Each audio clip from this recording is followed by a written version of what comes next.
Hi, welcome back guys. This is your sensei, back with another fanfiction. This is the movie of What If Naruto Got Harem with Dragon. Now before starting, please give this video a like and subscribe to the channel if you want more videos like this. Now let's get into the fanfic.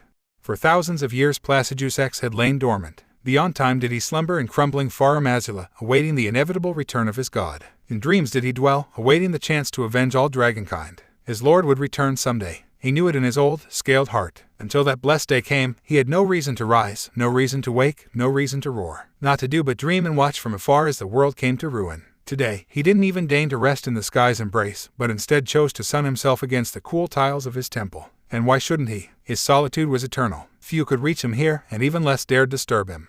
Or so one might think. A strange mewling noise pierced Placidusax's slumber. He tried to ignore it. Mayhap it was the wind brushing against his scales. He need pay it no mind. Something touched his scales. The Dragon Lord jolted awake with a start. He hadn't imagined that. Who dares disturb mine slumber? His twin necks craned down, and saw. Indeed, he took him in at a glance. Bright blue eyes, messy blonde hair, whiskered cheeks. Soft, small, weak, fleshy. No scales or wings to speak of. He was a human. Barely more than a babe. What was the word they used? A toddler, baffling small creature, naked, but for some tiny scrap of white cloth wrapped round his hindquarters and a tiny blanket clutched in his fist. This tiny little creature was touching him, running its pudgy little hands over his rough, crackled scales. In the end, only 6 singular words came to the Dragon Lord. What manner of madness be this? BWH. The boy blinked up at him without fear. It did not flinch in the face of his 2 heads, nor did the sight of great bulk distress it overmuch. It just stared. Why was it staring? He was Dragon Lord. Men cowered before him. The very name Placidusax struck fear in the hearts of demigods themselves. And yet, the boy just kept staring. A low rumble built in the back of his throat, not of anger, but confusion. It should be possible for a human hatchling to be in this place. And yet here he was. Very well. He would indulge his curiosity. He wasn't as if he had anything better to do. On a whim he took on his human form, that of a striking warrior clad in a battered gray tunic, a bearded man with piercing golden eyes and graying hair to match. Only then did he kneel before this small, pudgy creature. He poked him with a clawed finger, batting him as a cat would a small mouse. The boy grinned at him and made a faint gurgling noise. It only baffled the dragon yet further. What brings thee to my home, little mouse? The child only giggled and clapped his hands, reaching pudgy arms up from, as if he recognized him, as though this false fleshy form of his resembled another. Nonsense. What were the chances? Gampa, the boy lisped, not quite speaking the word properly in his young age. Placidusax's brain fizzled. He knew precious little in the way of human idiosyncrasies, but that term was familiar. Grandfather. No, he shook his head. I am not thy sire. I am a dragon. I ask ye again, what brings thee here? The little lad would not be swayed. He tottered to his feet, still reaching. Gampa, his brow darkened. Cease. Here at last. This child flinched at the brutal bite in his voice. The little mouse fell back on his hindquarters with a start. Hiccup now, little eyes brimming with unshed moisture. Placidusax's face went from stern to panic. Oh dear, he knew that noise. Surely he wasn't about to. He was. The Dragon Lord's entire posture collapsed as the boy burst into tears. Stop it at once. He flailed his hands at the noisy little mouse, to no avail. Hindine wailing. The boy did not obey. He threw his little head back and only wailed all the louder. Such lungs he had. So noisy he was. Such a clamor he made. Under any other circumstance he might have respected such. Now, after eons of solitude and silence, the racket was too much. Clamping his hands over his ears availed him not, for the noise persisted. Worse, as he looked on the little mouse made it to his feet again somehow. Little arms reached for him still. He failed and fell flat on his face. But he didn't give up. Hiccuping, the boy pushed himself up and tried to totter his way. Again, he fell. Again, he picked himself up, despite his tears. A strange feeling rose in the old worm's cracked chest, one he'd not experienced since he'd first fled from the greater will in a bygone age. He couldn't remember the last time he'd been a hatchling, much less raised one. It had been eons. Yet longer perhaps. Dragon young were far, far different than these fleshy things. And yet, in hindsight, Placidusax wasn't sure why he moved. Only that he did. In no time at all he found himself kneeling, taking the child into his arms. The little mouse latched onto him and buried his whiskered face into his tunic with a whimper. His body betrayed him and he began to rock him to and fro almost without realizing it. Almost immediately, his cries were quelled. Hush, little mouse. The boy seemed to take offense to that, and started squirming again. Placidusax squinted at the blanket the boy still clung to, even now. There was a name stitched within. Naruto. An odd name. No matter. Awkwardly, he wrapped the boy in the blanket and began to rumble softly, an old lullaby for dragons. Not once did he cease, until the little lad finally fell asleep.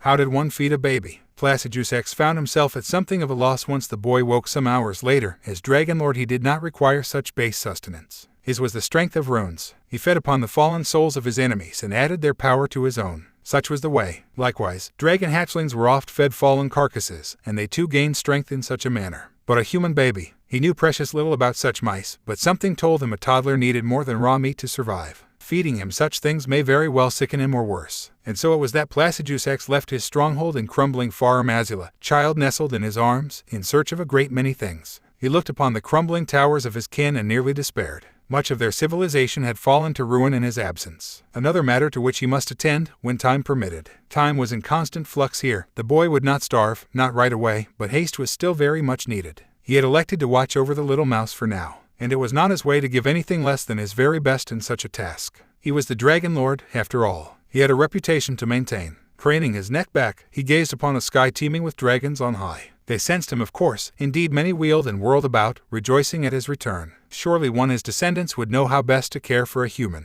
He could plot a course of action afterward. It was a simple matter to call out, to raise his voice in the ancient tongue. His kin answered to him. Soon enough, a harsh clamor of wings drew his ear. He looked up and watched one peel off from the flock, beheld a black blur winging his way. It was the work of a moment to recognize that one, his task made somewhat easier when said dragon crashed down on the terrace before him. Ah, Fortisax, how you have fallen! Once upon a time his scales had been the purest of white, a great glittering sheen that shone with the sun's love. Before the tragedy, before the night of the black knives, before the sign of the Golden Order, Godwin the Golden, friend to dragons, was slain in coldest of blood. He'd sought to free his friend from death soon thereafter and had nearly been taken by it in turn. He'd been lucky to escape with his life. The experience had changed him, hardened him, stripped away much of who he was once. Now his blackened scales would forever mark his failure, his shame. Even now he stood before him, refusing to assume human form. Ever proud, this distant descendant of his. Dragon Lord, his long neck inclined in the shallowest of bows. Why do you wear that guise? What is this? He reared back with a snort, seeing the bundle in his arms. A child? What is the meaning of this? Have you taken leave of your senses? A spark of gold flashed through his gaze, drawing a flinch from him. I meant no disrespect.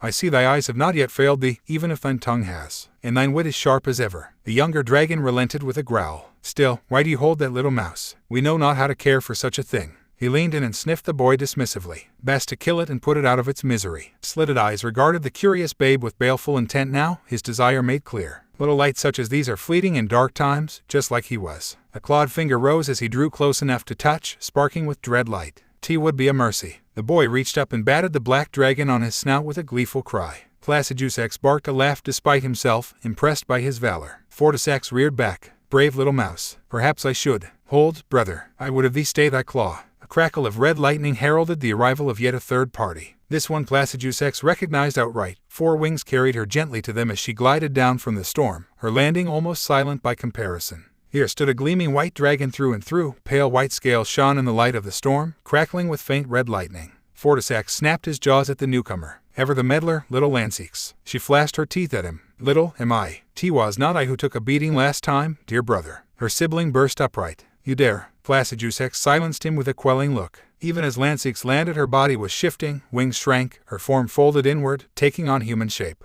She rose just as quickly, wearing a faint robe of glistening amber, not unlike her slitted gaze. A human hand swept across her beautiful visage, pushing a stay strand of straw blonde hair from her eyes. Then those eyes fixed upon the babe in his arms. Of course, I dare. Neither of you know humans as I do. The boy needs proper care. She held out her hands toward him. May I, my lord? Placidusax looked down. The boy looked back. The Dragon Lord stepped forward with a sigh. You will be gentle. She beamed and accepted him gladly. As my lord commands. Has he a name? He gestured at the blanket still wrapping the boy. Naruto, I believe. Fortisax scoffed. This is folly. We cannot raise a little mouse. Nonsense, brother of mine. You heard our lord. His name is Naruto. Lancex cooed a little, nuzzling her nose against the babe's. He will be the greatest of us all. She gasped when he giggled and tugged at her hair, jerking her head to one side. See, such strength he was. He will flourish under our lord's wisdom. Would he? The more he dwelled on it, the more Placidusax found himself warming to the notion. In their first conflict with the Erd-tree, the dragon's first terrible mistake was in thinking themselves superior to the demigods and those that served beneath them. That they were weak. Grandsex learned that lesson too late. They lacked an outside perspective. They lacked a champion, whereas the greater will had many. No more, no longer. Today was the day the balance shifted. Here they had one who may well grow to eclipse them all. He could sense the strength within him, raw power yet untapped. So let it be, he decided, running a hand across the boy's face. A spark of red lightning traveled down his palm, his power, and nestled into the infant. He is ours. Perhaps this boy was a sign, a gift from their erstwhile god. Who could say? Regardless, he couldn't bring himself to cast the little lad aside. One day the dragons would rise again. They would strike down the Erdtree and the greater will within. This boy was the key to their ambitions, their hope, their son. He would be their heir. Time for your first lesson, my heir. Naruto perked up, eager as any 3-year-old could be. At least, Placidusax assumed he was 3. Might be a little older, or younger. It was so very difficult to ascertain the age of a human to begin with, and time passed strangely here in far Mazilla. While days dragged on outside this realm, years whisked by all the quicker here. Such would work to his benefit.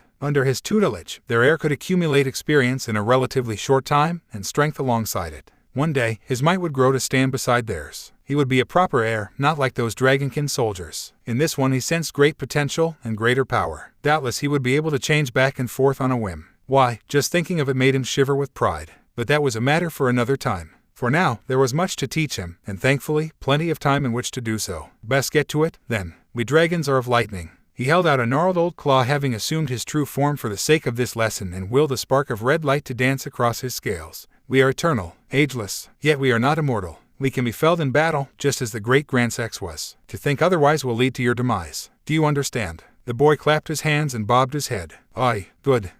He'd learned another word when he wasn't looking. A flicker of pride fluttered in the old worm's chest. For once he let that tiny ember flourish. In time you will learn to wield such strength as we do. But for now, your mind is your greatest asset. Aye. The boy bobbed his head, little face writ with concentration so damn proud, nay. Focus. A beat of silence followed as he coughed into his claw. Listen to me, my heir. You will be hunting demigods, and perhaps gods themselves. They are no base prey. Facing these beings shall push you to your very limits and beyond. It may even cost you your life. Even knowing this, do you still wish to tread this path? A longer pause, then. Aye. So be it. You will know their names. He paused a moment to recall, then offered a claw. Are you prepared? The boy slapped his hands against the ground in quick succession. Pay close attention, now. Lightning sang in Placidusax's grasp, but this time, he marshaled it with his will and forced it to take form. Some of these beings have since gone into hiding, others may well be dead. Even so, I shall name each of them, just to be certain. Those scarlet sparks took shape, substance, gaining the likeness of his targets as he spoke their names, one after their other. First and foremost we have. The boy leaned in, blue eyes gleaming intently. Queen Marika the Eternal and her Leal Hound, Radagon of the Golden Order. These two are, by far, the most dangerous. Neither have been seen since the Shattering. Nevertheless, he swept a claw through the lightning, dissipating it and conjuring another image, no images. Next come their children, and likewise, their descendants. Frida Reichard, Lunar Princess Rani, General Radon. One after another the names came, each naming another of the Queen's wretched spawn. Miquella the Unalloyed, Malinia, his blade, Morgoth and his twin Moog, Lord of Blood, Godwyn, now Prince of Death, and the least of them all, Godric the Grafted. He paused at the last, not wishing to overwhelm the poor boy. There are more foes, other legends you may face. Even now he didn't see so much as an ounce of concern on his face. Queen Renala of the Full Moon, Horalu, Malekith the Black Blade and other, fouler creatures that lurk in the dark. Though we shall speak of them another time. Have you remembered them? Much to his surprise, the little lad nodded. Impossible. Surely he hadn't. Recite them, then. The boy did so at speed, lisping only a little over certain names. This time, Placidusax didn't deign to control himself, nor the laughter that spilled from his two heads. Clever little mouse. Nay, you are not a mouse after all. He leaned down and delivered a light pat to the boy's chest, careful not to tear the brilliant red tunic he wore. Very well. It seems we shall make a dragon of you yet, my heir. It matters not to me if you convert our foes to our side or kill them. He said it for the child's benefit as much as his own. But they must be dealt with, each and every one, if we dragons are to rise again. Naruto granted him a grin and he saw nothing but implicit trust in his smile. That smile pained Placidusax. This was a child, a hatchling, by their terms. He should have a life, yet here they were, making him a weapon of war. There could be no proper childhood for one raised by dragons. And no matter how he might wish otherwise. He wanted nothing more than to squirm away from such thoughts. They did not befit a dragon lord, and yet they lingered still. This boy had no idea of the life he was missing, the life he was meant to have. That had been taken from him, just as their god was ripped away by the greater will. On a whim, he assumed his human form once more, knelt before the boy, and took him into his arms. Someday you will be strong indeed. Innocent blue eyes beamed up at him. Like Mama. Placidusax stifled a smile as Lansik squealed in the distance. Oh ho, she'd heard that, had she? Good. Technically speaking she was his aunt, not his mother, but the boy simply refused to call her anything else and she was loath to correct his mistake. She'd been surprisingly easy to win over. The only obstacle that remained was Fortisax. And really, he could go either way. An idea dawned. That's enough for today. He drew back, holding his heir by the shoulders. Why don't you go play with your uncle? Really? The boy's face lit up. Can I, Gramps? Placidusax chuckled. Indeed, you can. Narutoxharem. Sorry, mine kindred, Placidusax chuckled ruefully once he was certain he'd gone. But that boy will need your deathly spells if one day he is to face destined death. And if it helped the surly dragon open his closed heart once more. Well, all the better as the saying went. What could possibly go wrong? Play. This was hell. Play.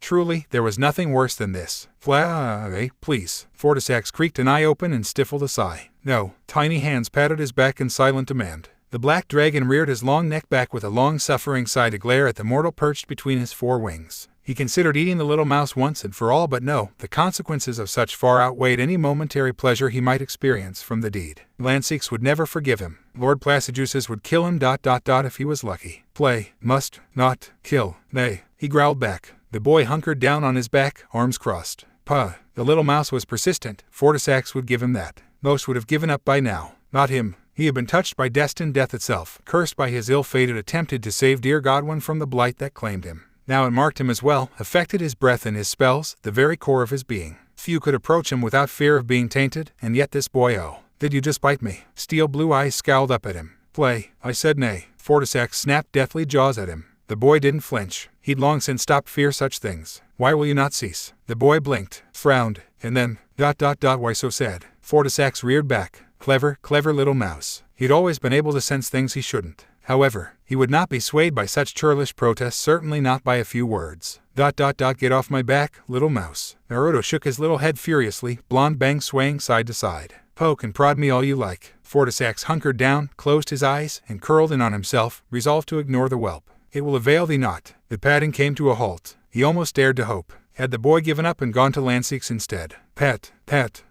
Lovely. Now he was walking the length of his back like some kind of tightrope. It was too much to think that he would let him be. ... Why had he stopped? Fortisax creaked an eye open. He heard nothing, save the distant cries of his kin. A seed of confusion sprouted among his thoughts. He craned his neck this way and that, trying to quell the pang of panic now bleeding in his chest. The boy was no longer on his back. Where had he gone? Surely he hadn't wandered off again. Farum Azula was no place for a child. It was a place of pitfalls and perils, a land far removed from reality. Their kind could flourish here. Humans could not. He was amazed the runt had managed to live so long, nay, not amazed, some other ersatz emotion. Irritated, confounded, exasperated. Where did that boy crawl off to this time? Still no sign of the boy. ... He had to get up, didn't he? Unfurling his mighty bulk with a ponderous, the dread dragon looked about for his ward. He found him not 3 yards away, tottering after a bird near one of the cliffs. Foolish little rascal. How had he gotten over there? Before his very eyes, Naruto tripped and pitched over the edge into oblivion. It would be so easy to let him dash his skull against the ground. Fortisax cursed himself a moment later. No, his long tail flicked out to catch the boy by the back of his crimson tunic, reeling him in as one might a flopping fish. A squeal of delight reached his ears. Brat, he thought this a game, did he? Slowly, carefully, he hauled him away from the edge. Too close, far too close. Another moment more and the heir would have plunged into the void, never to be seen again. He could have let him fall, let him die. It would have been no fault of his. Indeed, he would have been blameless had he done nothing. And yet he hadn't. Why? The notion nagged at him. Why had he saved the little scamp? Why rescue someone who drove him mad? He squinted down at the human with a scowl, but found no answers there. His body had simply moved of its own accord. He'd not been able to stop himself. Unaware of his near brush with death, Naruto giggled and grinned gormlessly up at him, still dangling from his tail. Again. ... Just this once. Fortisax poked his chest with a claw. But you must stay away from the cliffs. Do you understand? The boy nodded eagerly, delighted by what he no doubt saw as entertainment. Okay, uncle. Uncle. He'd been called that countless times in the past, yet hearing it now, Fortisax truly heard it. For all his faults and flaws, the little mouse trusted him implicitly. He felt no fear in his presence. Most human children would have looked upon him and running screaming for the hills. Yet this one didn't, hadn't, wouldn't. He must know of the danger, but for all that, his faith remained unshaken. Perhaps that trust of his was misplaced. Perhaps it would ruin him. Perhaps it might even lead him to an early grave. And yet, ... So be it. The Lich Dragon laid him down. Much to his chagrin, the boy didn't budge. He just smiled at him. Damn him. Damn that smile. It reminded him of Godwin. I shall teach you a spell. Fortisax intoned. Speak not to Placidusax of this, or I shall be very cross with you. Naruto nodded eagerly, an apt pupil ready and waiting for instruction. Good, as he should be. Fortisax huffed, expelling a plume of steam. When the boy didn't cave, he did. Very well, little mouse. How would you like to fly, as dragons do? The boy's smile was answer enough. NeonZangetsu heard footsteps. It began as a faint scratch of bare feet padding against upturned cobblestones, a noise she knew all too well, one she'd grown accustomed to over the years. was a dark and cold night, as evening in Harem often were. Dragons were used to such things. Their thick scales protected them from heat as much as the chill. The same could not be said of humans. Some were strong, more weak, a few cruel, others gentle. Their kind had always fascinated her, ever since she was a hatchling herself, and as such, she'd endeavored to learn as much as she could about them. While most dragons were born of similar structure, humans were so very different. They came in all shapes and sizes, different colors all. Some were pale as the driven snow, others with darker skin, baked by the sun. Others were tall, some were short, stout, craven, loving, cruel. She had seen much of their kind, and learned much as well from her dear Vike.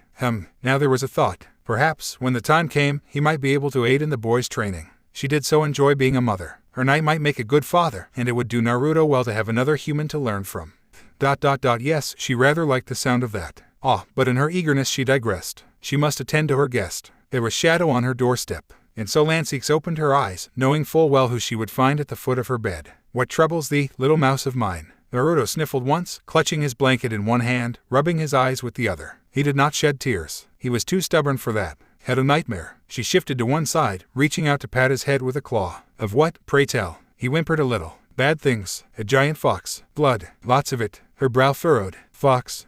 Yes. A beast that dwelt within him. Lord Placidusax had divined such last year. That thing would need to be dealt with sooner or later." Mistaking her silence for sorrow, their heir bowed his head. "I'm sorry." Lancix did not laugh at her ward, nor did she scorn him as other dragons would. For all his smiles and eagerness to learn, their heir was still a human child. He had human thoughts, hopes, dreams, fears. Placidusax and Fortisax sometimes forgot that. Not she. She knew well what it meant to be human, for human she often was. She preferred to sleep as a dragon, true, but more often than not she found solace in this flesh illusion, and the emotions it's brought. And so she raised one of her wings. "Say no more, child. Come, I will keep you safe." Naruto scurried over, nestled against her side, shivered. She knew the reason why. Poor child. Her brave boy wanted to be held. With but a thought her towering form folded inward, assuming human guise once more. She tucked him into her arms. He curled up against her and held tight, seeking solace in her embrace. Her brave little boy. One day he would be the scourge of demigods and all their ilk. He would usher in a glorious new age for all dragonkind. But for now, he was just that, a boy. Her darling boy. She could tell by his quick breathing that he didn't yet slumber. How best to remedy that? A story perhaps, or ... A lullaby came to Lancix quickly, and she was quicker still to hum it, lulling him to sweet sleep. "Hush, dear child, don't say a word ... Mama's gonna buy you a rocking bird." A war began soon thereafter. The demigods called it the Shattering. The dragons, foolishness. Looking back, that was the moment everything changed. Thereafter, the lands between would never be the same. This would be the day. Naruto knew it. He had a feeling about this one, felt it in his very bones. He'd been careful in his studies. So very careful. Now he was ready. He was certain of it. Really, he had to be. 7 years old meant he was more than old enough to practice without supervision, no matter what Uncle Fortisax might say. What could possibly go wrong? Nothing. That's what I'm thinking, he muttered, considering the crumbling wall before him. "But I'm kinda nervous, you know. I don't want to get hurt again." The wall had no answers for him. "Bah, what do you know?" He flung a pebble at it. "Why am I even talking to you?" No response, of course. Only the wind whistling through the cracks in the wall. Naruto winced a little. Maybe all Placidusax was right. He was starved for human interaction. Dragons were nice and all, and sure, some of them could take human shape, but still, it wasn't the same. The beastman here didn't talk worth a damn either. A familiar sense of melancholy hung over him, causing his shoulders to droop.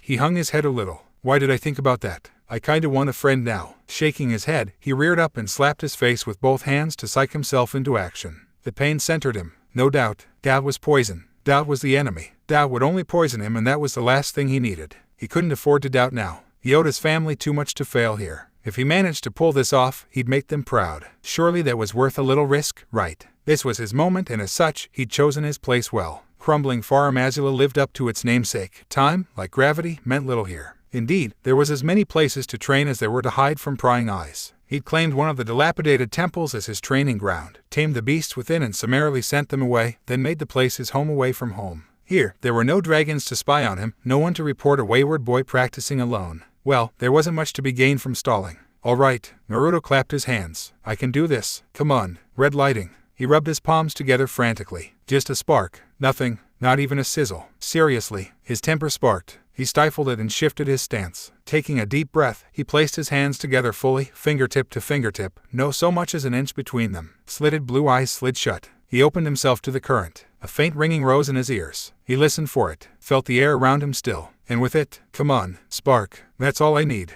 He opened himself to the lightning, a veritable force of nature in its own right, and let it flow freely through him. It burned in his heart, roared in his veins, light surged in his hands, scarlet scales tickled his cheeks, but he ignored it and kept himself focused. His teeth sharpened into fangs as his palms spread apart. There at last. He saw the lightning dancing between them. It bent to his will like an old iron rod, slowly but surely, forcing him to fight for every inch. "Stop, Brett," an unfamiliar voice echoed deep within him. "You're not ready. That damn fox again." "Puh, what do you know? Enough to see this is a bad idea." A muscle jumped in his jaw. It wasn't that he disliked the fox, but he just didn't trust him yet. How could he? He knew next to nothing about the foreign entity sealed in his stomach, and the dragons even less so. More than once he'd felt the creature's crimson chakra creep up on him whenever he was angry. It was precisely the reason Gramps didn't want him to train alone. There was a risk, he wouldn't deny that ... but he'd be fine. So long as he kept his temper in check. He wouldn't lose control. This was his body, no one else's. His eyes flashed. "I'm not losing my temper, you know. Cheeky little shit. Fine, see what happens. Don't come trying to me when it blows up in your face." The resulting explosion devastated the wall Naruto had been aiming at, blasted him forth from his feet, and knocked him on his arse. Hacking and coughing, he raised his head to grin at his handiwork. "Huh, got it." Once more, his palm struck again, producing a sound akin to that of a rung bell. Naruto didn't hear the second explosion, wasn't even aware there had been one until his ears stopped ringing and his vision cleared. By the time it did, he found himself lying in a pile of rubble, staring at the stormy sky of Harem. Countless dragons wheeled overhead, crying out in alarm at the sudden storm overhead. Strange. There had been a ceiling there a second ago. Where was the temple? Why could he see the sky? And why in blazes do my hands hurt so much? He raised his head with a wheeze ... then saw. Or rather, the lack thereof, because he'd blown them clean off at the wrists. Naught but charred stumps remained, annihilated by his ill-fated practice. A sane person would have screamed bloody red murder. Naruto only sighed. For crying out loud. Righting himself using only his legs, the battered blonde raised his arms and regarded the blackened ruin with a baleful look. Gramps was going to have his head if he saw him like this. Really, it was his own fault. He hadn't thought to reinforce his hands with scales before casting. As such, his body had paid a painful price.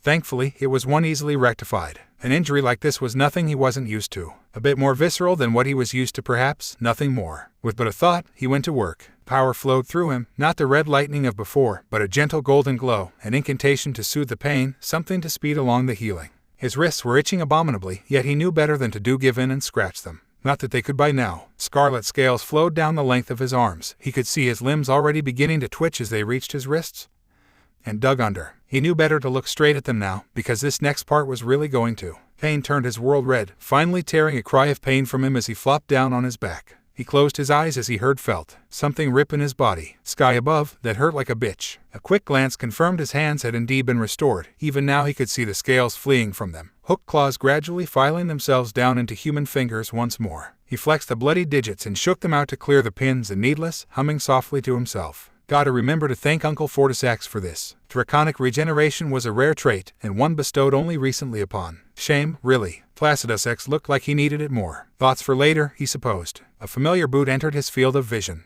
Practicing again, are we? Naruto opened an eye where he lay. An equally familiar helm gazed down at him. He winced at the sight of it. No, I'll take that as a yes. Vike sighed, the sound muffled through his helmet. What have I told you about using red lightning alone? Naruto squirmed, feeling every bit a naughty child with his hand caught in the proverbial cookie jar. To know to. Precisely. The Dragon Knight sat down beside him and flicked his forehead. You should know better by now. You've plenty of power, I won't deny that, but you lack the control to use it. Which was why he was trying to practice in the first place. He sulked. All but control is boring. I want to make explosions. The knight knelt to tousle his hair. You do seem most adept at that. He thumbed his nose with a grin. Right. Nevertheless, Lord Placidusax, that is to say your grandfather, he amended quickly at the blonde's black look, put these rules in place for a reason. If you must practice, at least inform me beforehand, lest you lose yours. Some of his apprehension must have shown through, because Vike flicked up his visor. Stern eyes glared at him. You already did, didn't you? Maybe. And you use his scales to regrow them. Wasn't a question. Naruto squirmed anew. Come on, Pops. They still look human. They won't be if you keep blasting them off and regrowing them like that. ...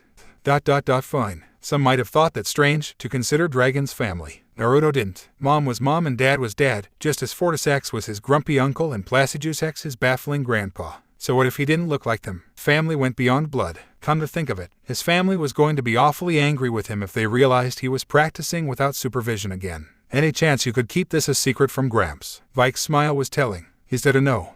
We have not been fair to you, my heir. Naruto tried not to cower under Placidusax's stare. He failed miserably. This was it. He was doomed. Any moment now he would shout him down, and wait, that hadn't been a reprimand just now. If anything, he'd sounded strangely sad. He creaked an eye open, but no rebuke came. The Dragon Lord still loomed over him in his true form, but the expression etched into his twin heads proved inscrutable. He'd feared the worst when the old worm brought him to the arena alone. But this... what the heck was this?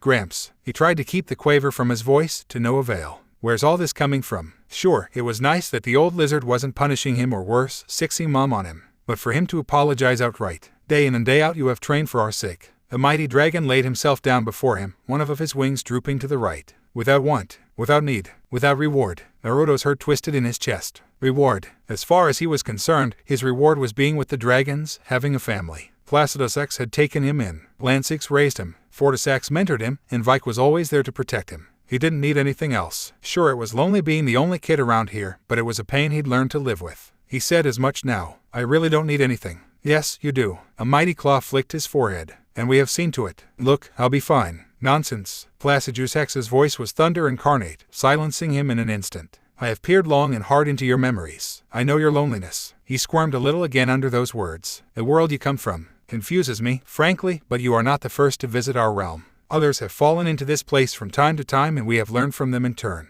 From their worlds, from their techniques. We pooled our resources, myself, Fortisax, and Lancix. And so, he swept that drooping wing aside, and belatedly, Naruto saw what the old worm was hiding behind it. Who, rather, a tiny slip of girl stepped out from behind his great bulk, clad in a boyish tunic of deepest blue. So small, as far as first impressions went, she made a memorable one, if only because she scarcely came up to his chest. Her pupils were akin to those of a cat, eyes the deepest shade of slitted scarlet he'd ever seen, shining forth from a round face framed by blue-green hair bound in a loose braid over one shoulder. All in all, she looked like a child. His sixth sense said otherwise. A child she may appear, but he could sense the power in her, strength shimmering just beneath the surface. This is Tamo. Placidusax touched her back with a claw and nudged her forward. A fragment forged from us all, and your chakra. That would explain the red eyes. Some of the fox's chakra must have gone mixed up in there. Still, Naruto tilted his head. Tamo, where had he heard that name before? We took the name from one of the worlds we saw. Placidusax said. Supposedly it belonged to a famous warrior. Indeed.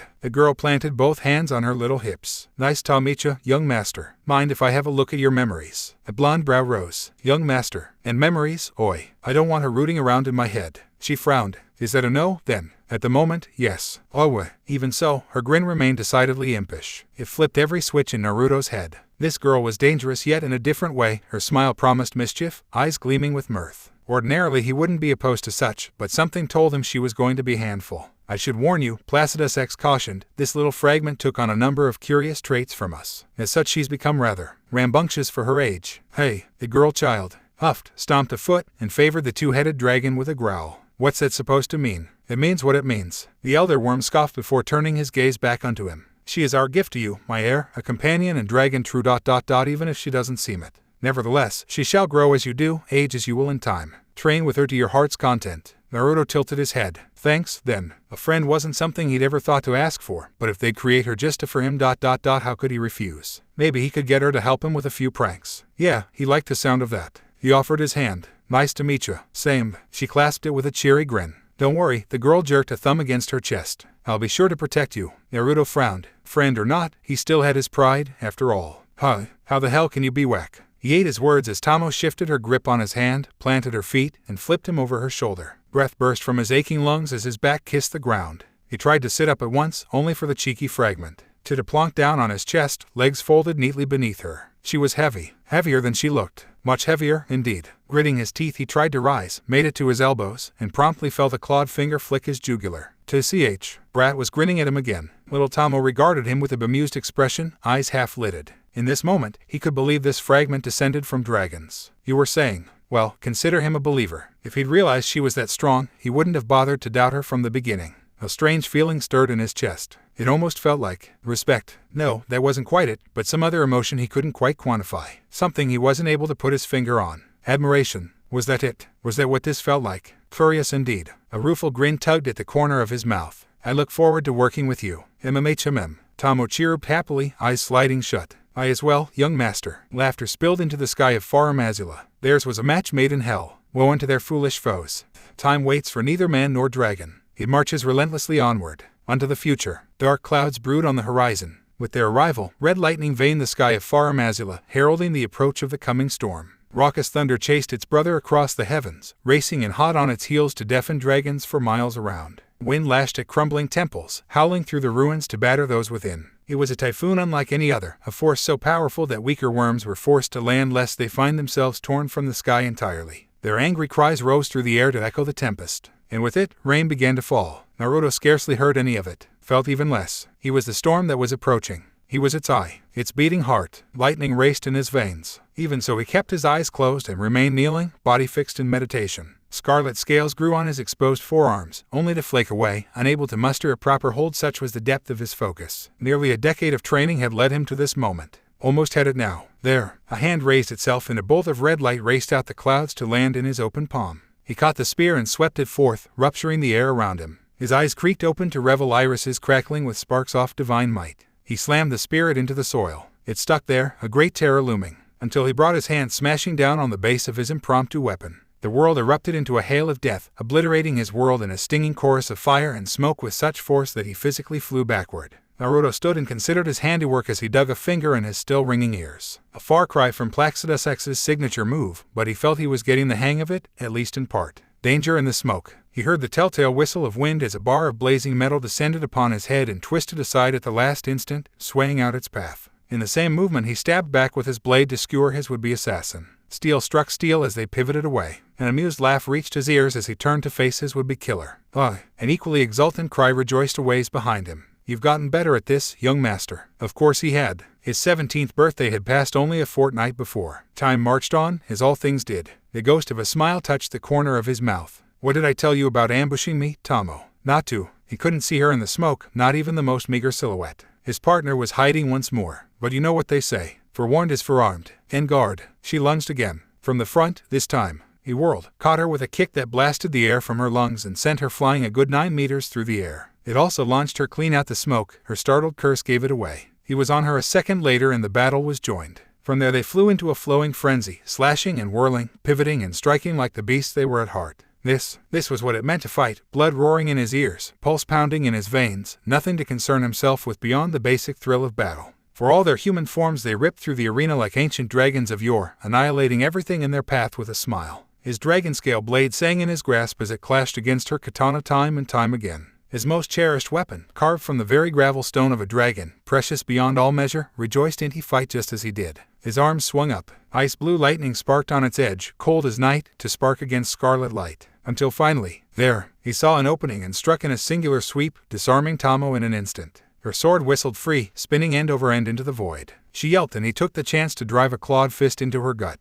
His second folded with a grunt. A quick elbow to the back of her neck put her down hard. She pivoted to strike at his legs with her claws, but a quick kick on his part put paid to that. She landed on her back with an undignified squawk, bounced once, and sat there blinking up at him. His sword tickled his throat when she tried to rise, stalling her advance. Yield. She blinked again, still somewhat startled. You actually beat me. Sure did. He grinned. Now give up. Her eyes narrowed. He wasn't sure he liked the slitted look in her gaze. It stirred something dark in him. For if he had grown up, Tomo had grown both up and out. Her full bosom heaved with breath as she rasped for air, her skin slick with sweat, legs sprawled beneath her in a manner that bordered indecency. Nevertheless, he offered her a hand. She took it and, hey, her fingers tightened around his and her palm became a vise against his own. Now it was his turn to yelp as she dragged him down atop her. Always be on your guard, young master. Tomo drew him into a crushing embrace with a triumphant laugh, latching on like a limpet to bind both arms at his sides. Her hands lingered a little too long, dancing over his muscles beneath his tunic as she drew away. Her forehead touched his in a feather's brush. Eyes inches apart, mouth closer still. Her gaze flitted to his. Down to his mouth, now. She licked her lips. After all, we wouldn't want someone to take advantage of you now, would we? Indeed.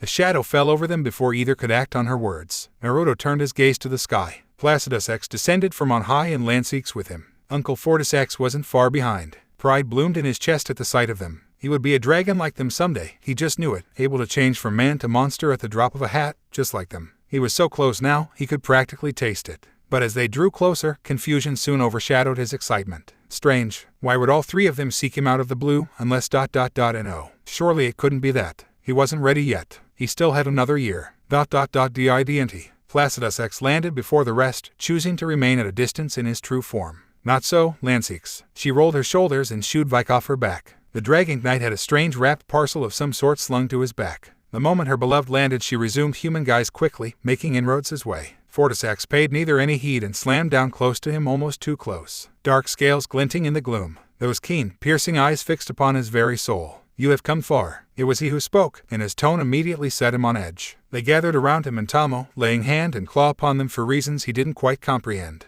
They muttered words he didn't understand, spoke in a language he'd seldom heard before. Yet for all that, there could be no mistaking their intent. Each looked upon him, each judged him, each found him worthy. He saw the pride in their eyes, and yet they seemed sad, somehow. Why hadn't Tamo said anything? She was usually so chatty. You are ready, Placidusax intoned. 3 little words, and yet they set fire to Naruto's very blood, excited him in ways he couldn't begin to explain. He'd never thought to hear those words. It felt like just yesterday he'd been training. And now ... he found he didn't have the strength to speak. His throat closed. He made a hopeful noise, one he couldn't quite strangle in time as he pivoted to face them. Really? His brow furrowed. You're not messing with me, right? Anxiety bleated anew in him as he babbled on. This better not be a prank. That's my SH stick. Lancix reached him a moment later and ran a hand through his hair. He found himself leaning into his foster mother's touch. This is not jest. The great thunder of Fortisax's voice reached his ears. It is time. Vike clomped his way, and as he did, he got a good look at the bundle his foster father was carrying. Armor, not just any armor, but gleaming red on black with silver, forged from the scales of the truest of dragons. He recognized the color. Tamo saw it and cooed. Uo. Naruto's gaze snapped to Placidusax. Noted the old worm's scarred hide. He was missing more scales than usual. They'd come from him, hadn't they? On a whim, he looked to Fortisax as well. Sure enough, he noticed a few pockmarked places in his uncle's hide. He suspected Lancix had played a part as well, but she'd shapeshifted so swiftly he hadn't a chance to see. Here you are, lad. Vike pushed the bundle into his arms. Naruto accepted it numbly. Such scales would grow back in time, but the gesture would always remain. This is mine. Yes. Placidusax touched his head with a claw. You have proven yourself. We would not send you into battle without protection. Okay. That's great. An embarrassed flush crept up the back of Naruto's neck as he squirmed free. I'm only 17. Feels kinda sudden, you know. And it did. He hadn't had a chance to mentally prepare himself for this. We can wait no longer. His sire stretched his mangled wings to the sky, casting them all his shadow. The demigods war amongst themselves. None have perished yet, but the tide is soon to turn. You must hunt them down before they go to ground. Make them see the light ... or slay them and drag their bodies to it. Tamo made a pleased noise and touched a hand to her hilt. When do we strike? We do not know where all of them are at present. Placidusax favored her with a long, lingering look. Such is the fog of war, but we have ascertained their last known locations. Morgott, the Omen King, rules in Landel. General Radon prepares to take his troops and put the city to siege. In 3 months' time, he shall strike. Frieder Reichard has concealed himself in Mount Gelmir, while Godric skulks in Stormvale. Malenia descends from the frozen wastes of the north, laying all to waste before her. Naruto perked up. I want to go after the big guy. He'd heard the legends. General Radon. How could you not want to face someone like him? A low rumble rattled the air. He knew it to be laughter. Yes, I suppose you would seek the most honorable of them. Still, be cautious. He is known to our kind and supposedly a man of courage, but war has a way of changing us all. With one claw, he sketched out a map. You will find him near the plains of Kaled, preparing his troops. Retreat if he proves too much for you. I can recruit him, right? Much to his chagrin, the old worm fell silent for a long moment. Is that a no? If you feel yourself capable of such, he said at last. But he must surrender his great rune. I can do that. Boy, Fortisax rumbled a warning. Avoid Malenia if possible. Kill her if you can't. She is a danger to us all. He didn't much like the sound of that. Why, as an Empyrean, she carries the essence of an outer god within her. One of Rot. He paused to let the words and their weight sink in with lethal finality. You command great power, but neither you nor Tamo have scales as we do. You will be vulnerable should C bloom. Pity. He'd heard tales about her swordsmanship. ... Do I have to kill her, then? You may have to. She is not in her right mind. Even if she were, we cannot rule over a land lost to the rot. He handed him and Tamo a pair of pendants. I shall use these to bring you as close as I can without attracting the army's attention. He bid them hang them round their necks. It will fall to you to find Radon. He's quite large, or so I'm told. Wait. That little word cut through Naruto's warm thoughts, a hot knife through so much butter. Wait. He rounded on the speaker, incredulous, all his joy turning to ashes in his mouth. What do you mean? Wait. Lancix lowered her arm.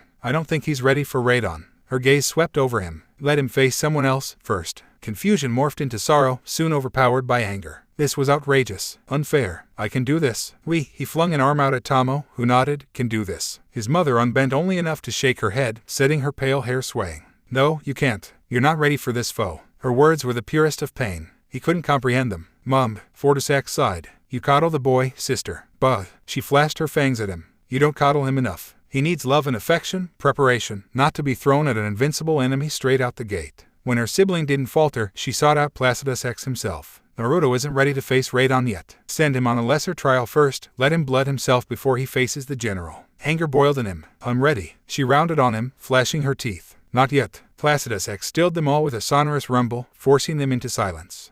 Enough. Perhaps Lansix has the right of it. His twin next craned to gaze upon him, ignoring the noise he made. Thou art skilled, my heir, but you have yet to leave this place. Is it so wrong that we would seek your safety first? Tamo nudged him with an elbow. Naruto tried to cling his anger. Failed. Buried it deep instead. I guess not. He growled, scuffing his boot against the arena floor. But the way she said it, his foster mother sidled up to him and drew him into a bruising hug. It's for the best. We just want you to be safe, even if it made him unhappy. Naruto stamped down the traitorous thought a moment later. He felt chagrined even dwelling on it. No, he shouldn't be angry. Maybe she was right. Maybe she wasn't. She had his interest in mind, even if he couldn't see them. Didn't she? Very well. Placidusax aloud. We shall amend your first task and not send you against the giant, jolly though he may be. Tamo grumbled a little. Boo, don't sulk, Fragment. This is for the best. He drew his wings in with a contemplative hum. Give me a moment to consider. Fortisax heaved a sigh. Stormveil would serve as an admirable foothold for our campaign. Naruto felt his spirit sink. So it would. The Dragon Lord agreed. Very well. The two of you shall infiltrate Stormveil Castle, where Godric and his kin, Godfroy, dwell. They shall be your first task.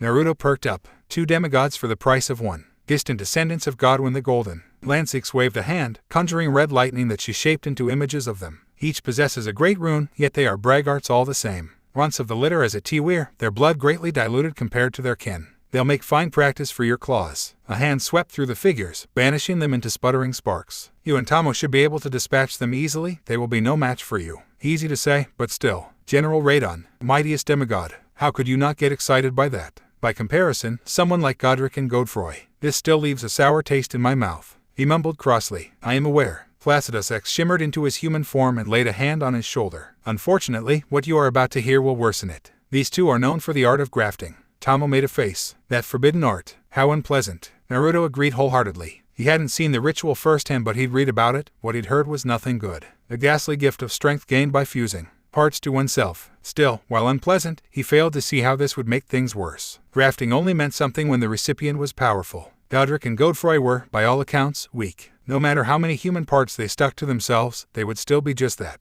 They have acquired a great many lesser dragon corpses. Fortisax's words dashed his hopes with a plume of smoke. I need not tell you why. Scarlet scales shot up his arms as his temper and his bile spiked to the fore. He forced them back down. Is that so? Tamo gave him a half-lidded look. Her eyes were slitted, just as his. You're sure of this? Vike touched a hand to his helm. Our spies have confirmed it. That drew a blink from Naruto, one enough to quell his rising temper and reverse his rising transformation. We have spies. But of course, now it was Lansix's turn to preen. Many a dragon has grown weary of the demigods to be sure, but our allies extend to those of beast blood and others as well. You will find such alliances commonplace in the lands between. The strong lead and the weak follow. Naruto winced. You do not approve. It wasn't a question. Speak your mind. I think that's a flawed way of looking at things. He looked away from Lansix, scratching a whiskered cheek. The duty of the strong should be to protect the weak, you know. Isn't that why we're doing this in the first place? Everyone looked to him. Heat speared through his face and he faltered. What? Did I say something wrong? Tamo tittered. So honest. Then again, I don't dislike that aspect of you, young master. Indeed. Vike slammed a fist into an open palm. It is just as he says. Well said. Placidusax granted a grave nod. Are you prepared? Naruto looked over his shoulder. Vike favored him with a nod. One moment. Lansix rushed forward and drew him into a crushing hug, rubbing her forehead against his. Be safe. Don't take any risks. He saw Fortisax, still perched nearby. The black worm granted him a grave nod. Naruto took a deep breath, firmed up his stance and exhaled. I'm ready. Tamo flicked him a thumbs up. The world blurred.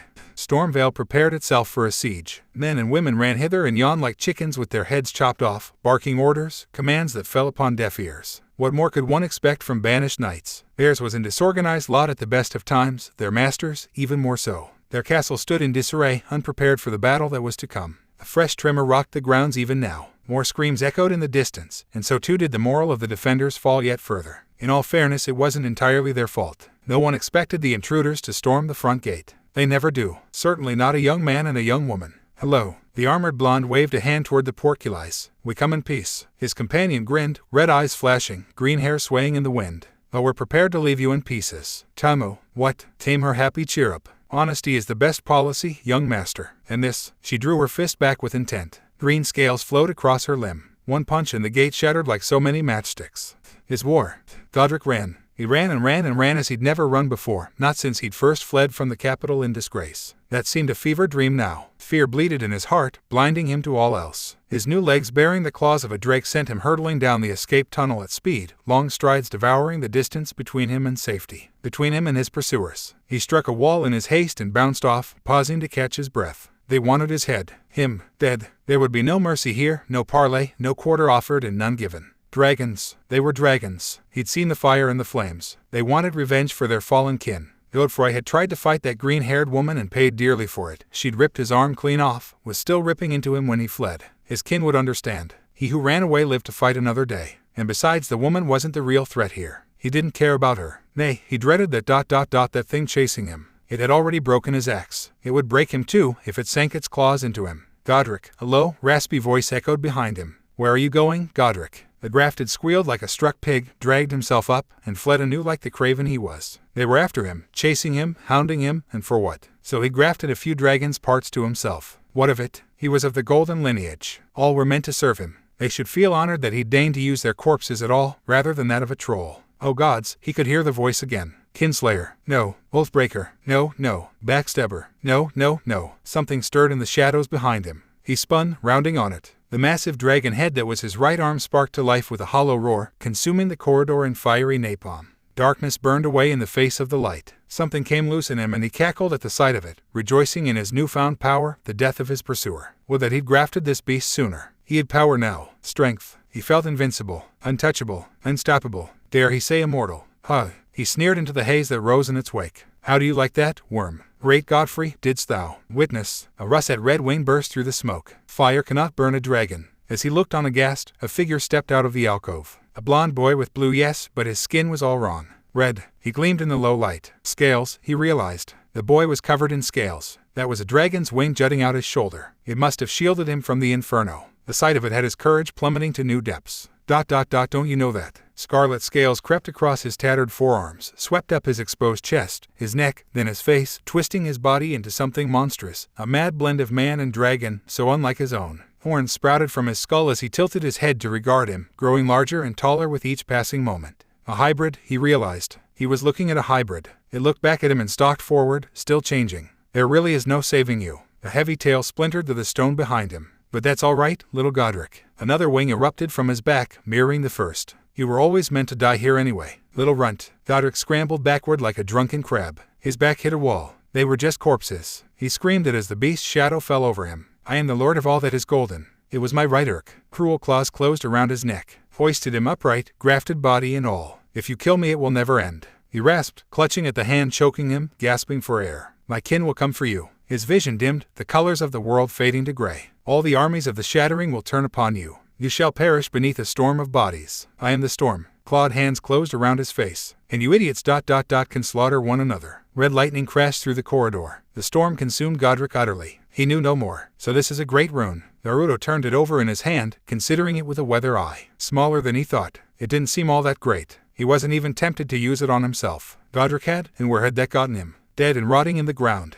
No, he had no use for any of these so-called great runes. Moreover, he wasn't satisfied. His blood was still up. Even now as he retraced his steps in search of Tomo, he found himself gnashing his teeth. He'd been promised a fight, not a slaughter. Where was a worthy opponent when you needed them? Not here, clearly. Dark laughter echoed through the halls of his mind. With an attitude like that, you'll find one soon enough. His smile soured, taking his good mood with it.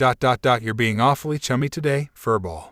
Kurama. Naruto paused, one foot on a nearby stairwell. Hi, my name, came the answering growl. I'm tired of the insults. Call me by my name. Interesting. Usually they traded bitter barbs with one another. We haven't a truce here. Hardly. For all the silence of their surroundings, he heard the harsh sound of grinding fangs rend through his ears. Killing a weakling doesn't make you strong. Well, you've proven yourself willing to kill all the same. For that, I'll grant you my name. Who knows? If you prove yourself capable of fighting someone worthy in the future, I might be willing to lend you some meager portion of my power. He couldn't help himself. So this is a truce. Fool. It isn't. If you die, I die. Whatever you say. Shaking his head, he stowed his rune prize in a belt pouch. Now where in blazes is? With the idea. A bloody Tomo leaped out of a side passage and tackled him. Laughed now, as he caught her by the waist and spun her around. We did it. She gripped his shoulders for balance and grinned at him as he swung her down to the ground. We did it. The very moment he did, she leaped at him again, looping her arms behind his neck and holding on for dear life. We did it, we did it, we did it. She pushed him into what remained of the wall Godric had torn down, nuzzling his neck in her haste to get at him.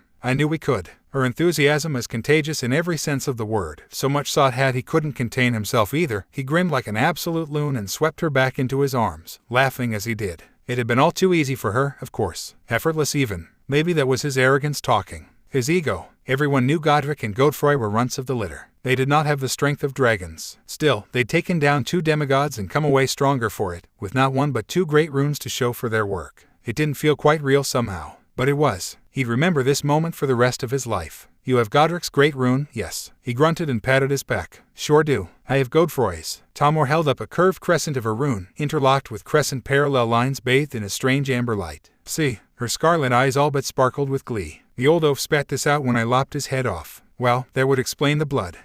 She laughed anew and let him brush bits of viscera from her green hair. I didn't think they'd be this weak. It's disappointing, really. On that, we agree. He tugged a bit of bone from her ponytail. What now? She stepped back. Ordinarily I'd say we need to clear the castle for Placidusax and his troops, boo what? Naruto squinted at her. Thought there was an awful lot of blood. Did you go on a rampage while I was chasing Godric? Huh. His second clasped both hands behind her back and skipped away. I regret nothing. Really, it's their own fault for being so weak in the first place. He found himself following her with a roll of the eyes, gaze idly raking over the parapet and the walls beneath. Strange. Had those black vines always been there? He hadn't paid attention to them before, but he noticed them now. Ugly, gnarled-looking things that dug their way into the very stonework themselves. Where had all the dead bodies gone? The gate front had been filled with corpses earlier, brimming with them, really, his and Tamo's handiwork alike. Now they were nowhere to be seen. All that remained were puddles of blood and desiccated bits of old armor alongside broken weapons alike. He didn't even see Godfrey's body amongst them. A shiver shot down his spine. Kurama hissed in his head. I don't like this, eh? Tamo followed his gaze. That's odd. Where did they go? Her eyes fell upon one of the black vines, closer than the rest. These weren't here before. She nudged one with her foot. It twitched. She tilted her head at it. Strange things. What are they? He'd not seen these before, but hadn't someone told him about them? Black vines. He remembered hearing a story. Tamo reached out for the black vine. It reached back. His sixth sense shrieked. Don't touch it. The grasping tendril lunged. Naruto hauled Tamo back and caught it in his fist. Angry black thorns bit into his palm to draw blood. A sudden surge of weakness hit, driving him down to one knee. With it came a harsh rasp of voice. A dark presence touched his mind. Something once golden, now befouled. I see you, little dragon. It's enough. Kurama snarled and crimson chakra rushed out of him, burning both his arm and the grasping tendrils. They died with a withering shriek, curling inward on themselves. The fox didn't stop there. That tainted energy raced across the length of the vine and spread to the others, racing away into the darkness with frightful speed. A low, sonorous groan emanated somewhere below the castle. The very earth rattled underfoot, shaking the fort to its very foundations. Naruto knew why. There was something down there. He'd sensed it. Tamo clambered to her feet. Young master, are you all right? What was that about? He waved her aside, massaging his bloody palm. It was healing, but slowly. The mark it left would remain. And he remembered the story he'd been told. That ... was deathroot. Tamo drew herself upright. Where does it come from? He glared at the receding roots. Godwin, you are certain of what you saw? Placidusax loomed large over them in his true form with wings flared, his great black bulk casting the very castle gate into shadow. Dragon knights flowed around his claws like a river, a torrent of marching men and women sent to reclaim the castle. Such would be their first foothold in the lands between. It should have been a cause for celebration. All of that was made hollow by what they'd experienced. Definitely. Naruto remained where he was, sat upon the steps. It tried to grab Tamo before I burned it away. His uncle rumbled a sigh. ... And where is she now? Licking her wounds. I think she's rattled.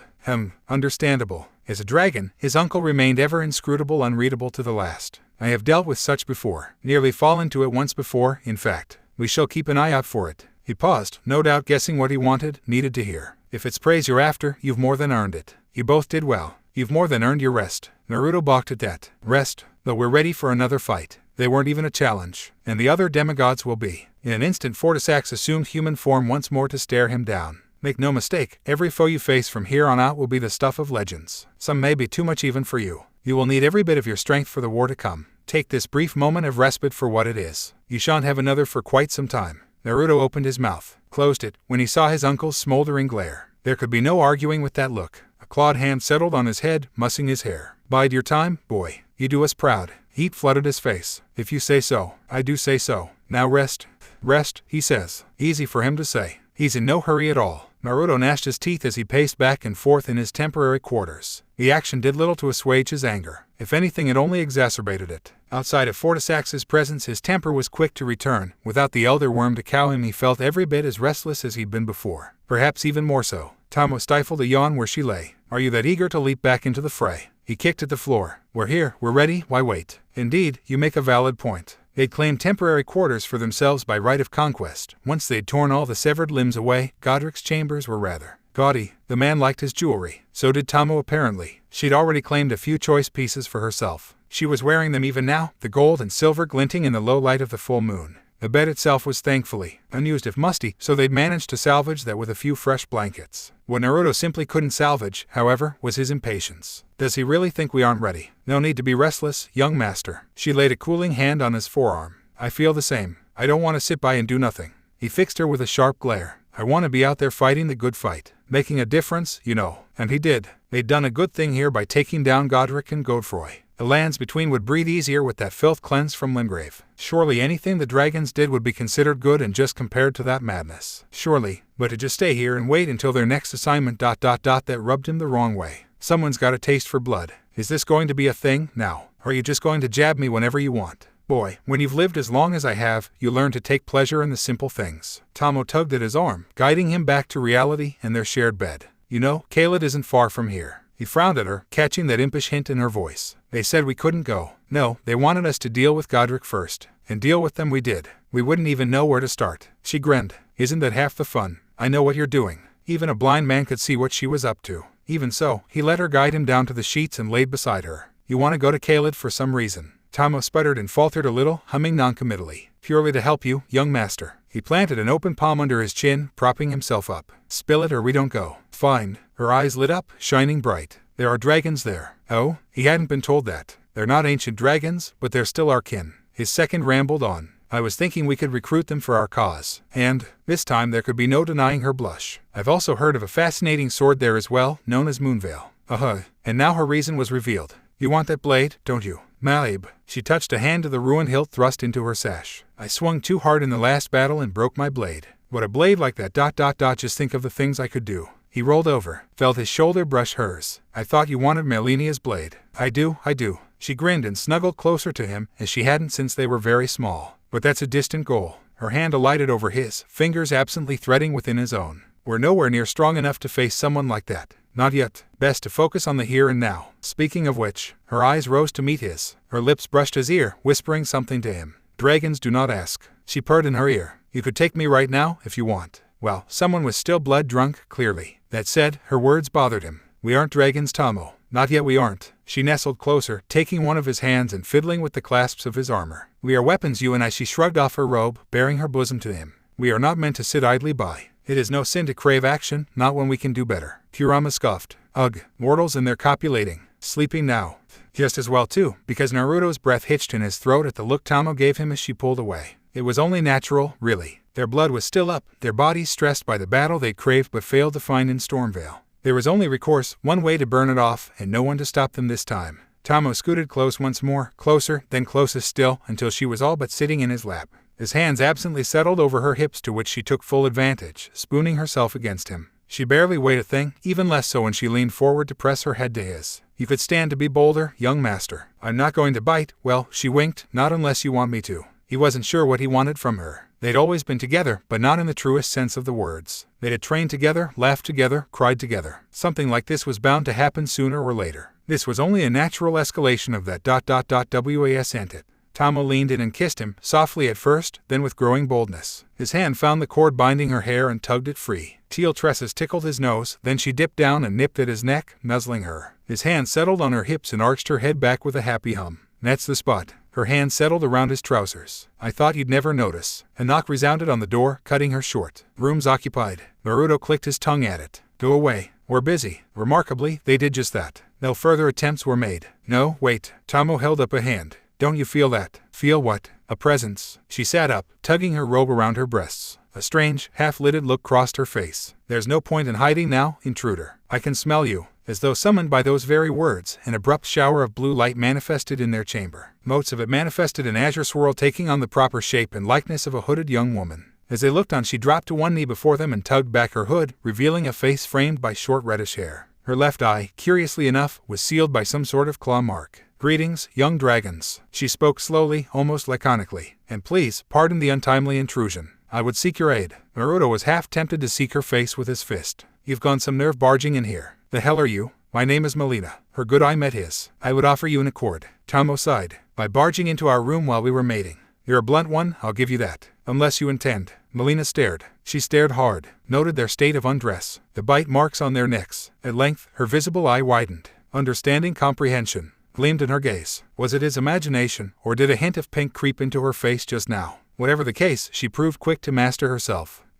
Such was not my intent. No, Tamo granted her a teasing grin. I am not adverse to a mistress or two. Swear fealty and I may allow it. I was unaware. Melina spoke just a bit too quickly as she bolted to her feet. Is this a bad time? Would you rather I return on the morrow? Naruto flung up his arms. Yes. No, wait. Tamo laid a hand on her chest. I'm curious. Let's hear what she has to say while she's here to say it. Melina looked like she'd sucked on a lemon. You each hold a great rune. The fact that she knew that it all had Naruto quirking an eyebrow, but Melina evidently wasn't one to care for societal niceties, because she barreled on despite his reservations. The first in generations. No one, no tarnished, has managed such since the Shattering. Naruto felt himself frowning. We're not tarnished. Indeed you are not. Yet you are touched by grace, still. Do you intend to fell the demigods and restore order to this broken land? Tamo opened her mouth and closed it just as quickly when Naruto glared at her. He spoke for her sake, in a sense. Why, does that matter to you? It does matter. It matters a great deal. Melina fell silent for a long moment, head hanging.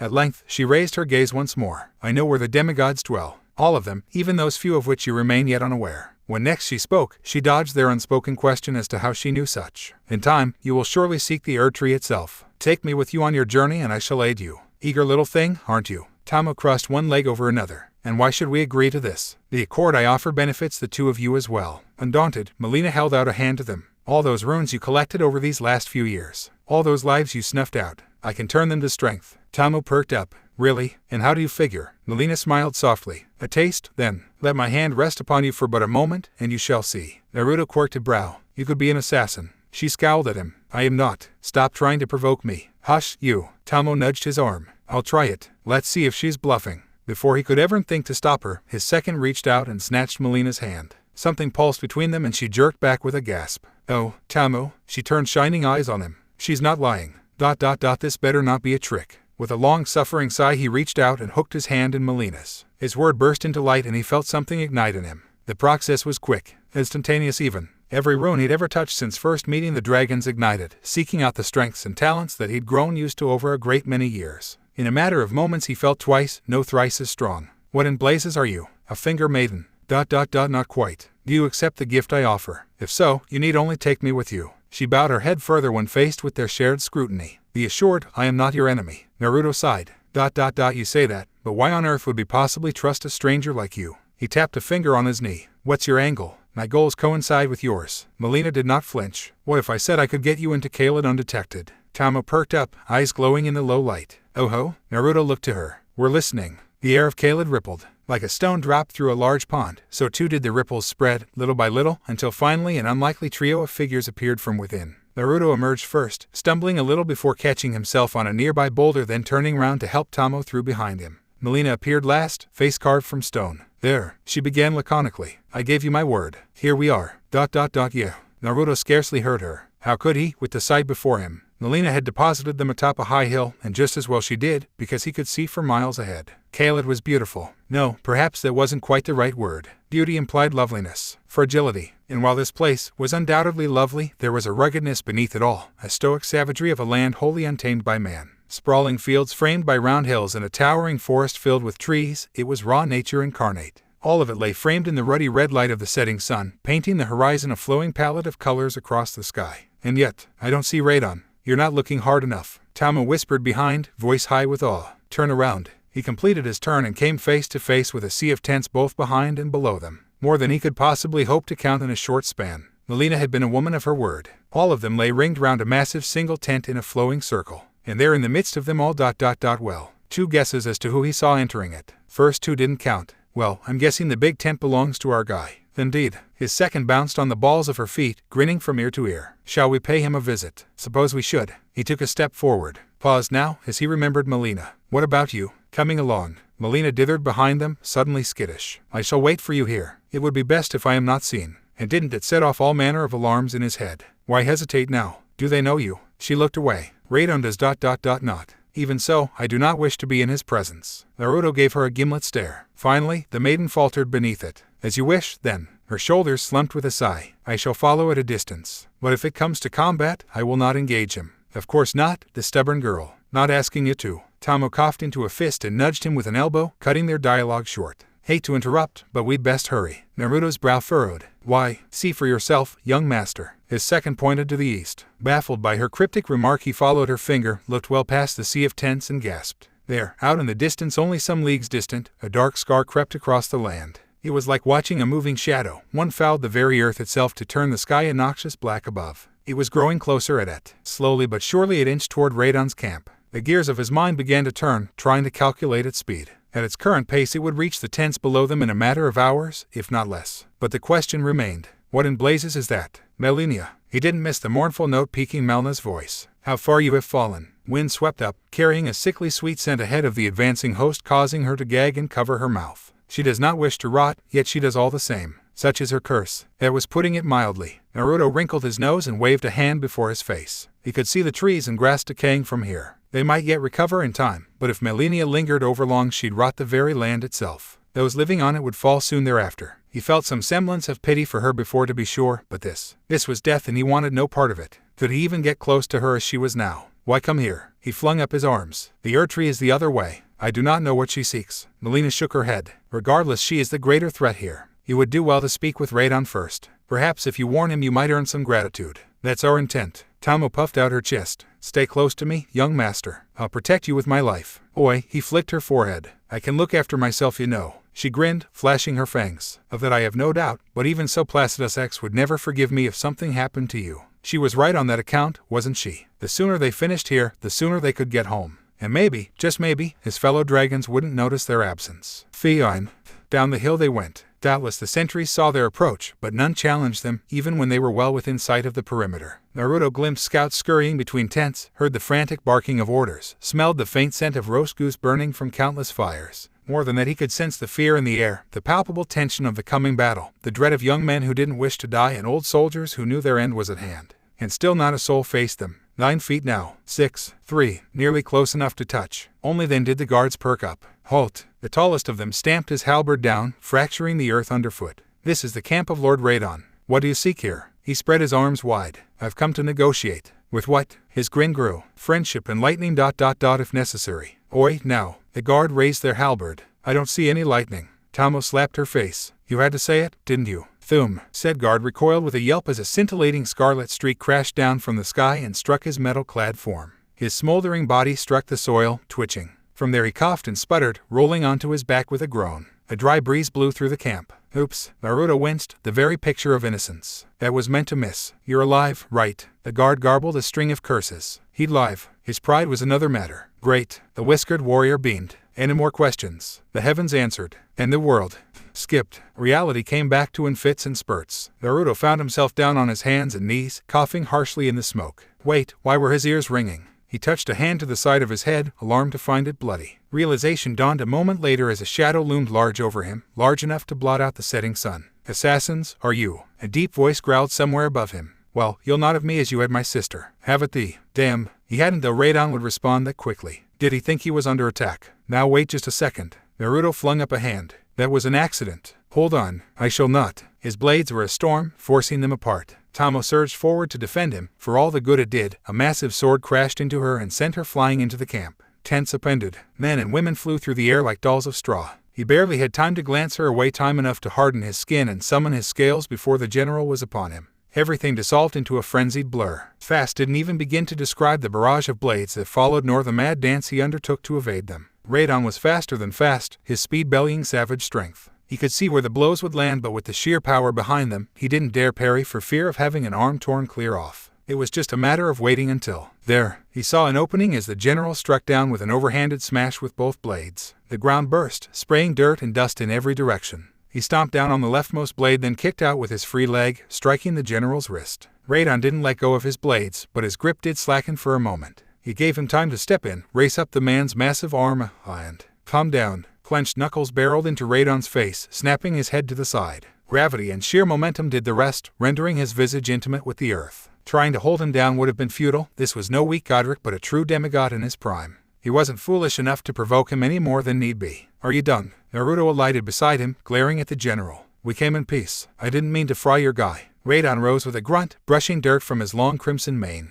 And why should I believe that? You know that's a fair point, not what I meant. Gravity inverted and his words peaked into a yelp as he found himself yanked off his feet into the demigod's grasp. Will you just calm down and listen? He could have ended the fight then and there. Screamed napalm in his face, stabbed him clean through the eye, mortally wounded him, even. He chose not to. I'm not an assassin. I just wanted to ask you a few questions. Radon's face loomed close to his. You expect me to believe that when you scarcely look human? Whoa. He could feel his ribs starting to creak. Oi, just because I've got a few scales on my face, I'm still human. He growled back. Can we just talk this out? I don't want to hurt you. If anything, here to warn you. Warn me of what? You have an army on your doorstep. He grinned through bloody teeth. Might want to get on that. Melania. Radon's brow furrowed in a frown. The scouts have reported no such sightings. She should be days out. She is not. Tamo alighted behind them, looking no worse for the wear despite her short-lived flight. Why not see for yourself? You're still alive. Radon rounded on her. You should be dead. Dragons do not die so easily, Mord. Take a look for yourself. Naruto slapped his fist to keep himself from being crushed. She's on the other side of that big hill back there. Just a few miles out. Very well. And you shall join me. Wait, well, Heir.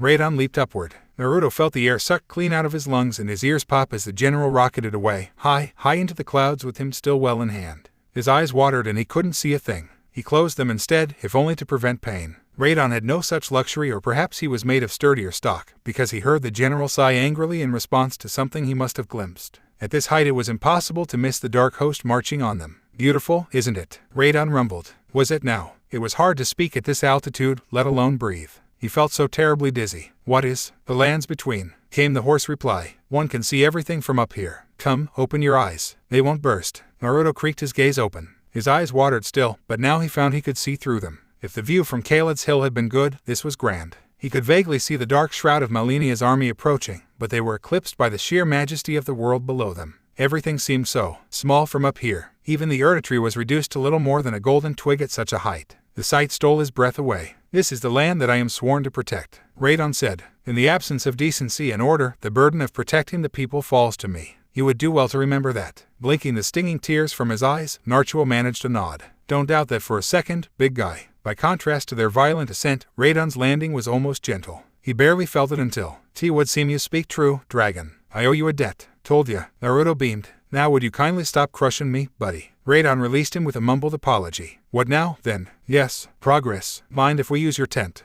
Radon's tent was surprisingly humble, all things considered. Naruto had expected many things from the great General Radon, but to find his quarters bare of all but the most basic necessities beggared belief. Spartan and humble, it contained little in the way of furnishings, and what few remained were only the sort a warrior might use. A weapons rack lay off to one side, and it was here that Radon laid his star-scoured greatswords. He paced past a large war chest and led them to the table, which they soon realized wasn't a table at all, but a carved map of the lands between. Tama whistled softly. Nice place. Naruto silenced her with an elbow to the ribs. What was that for? It was a compliment, young master. I have little time for frivolities. Radon tugged his helmet free and set it atop the table. From there he stabbed a finger forth into the carved table. My half-sister, Melania, advances upon Caelid with her foul army. We knew this, but she is far closer than we first anticipated. Rot rides in her wake. Will you help me? Naruto grimaced. He'd been warned to stay away from Melania, but to actively fight her. Could he? Aid me, and I will gladly yield my great rune to you, the general declared. Caelid is all I care about now.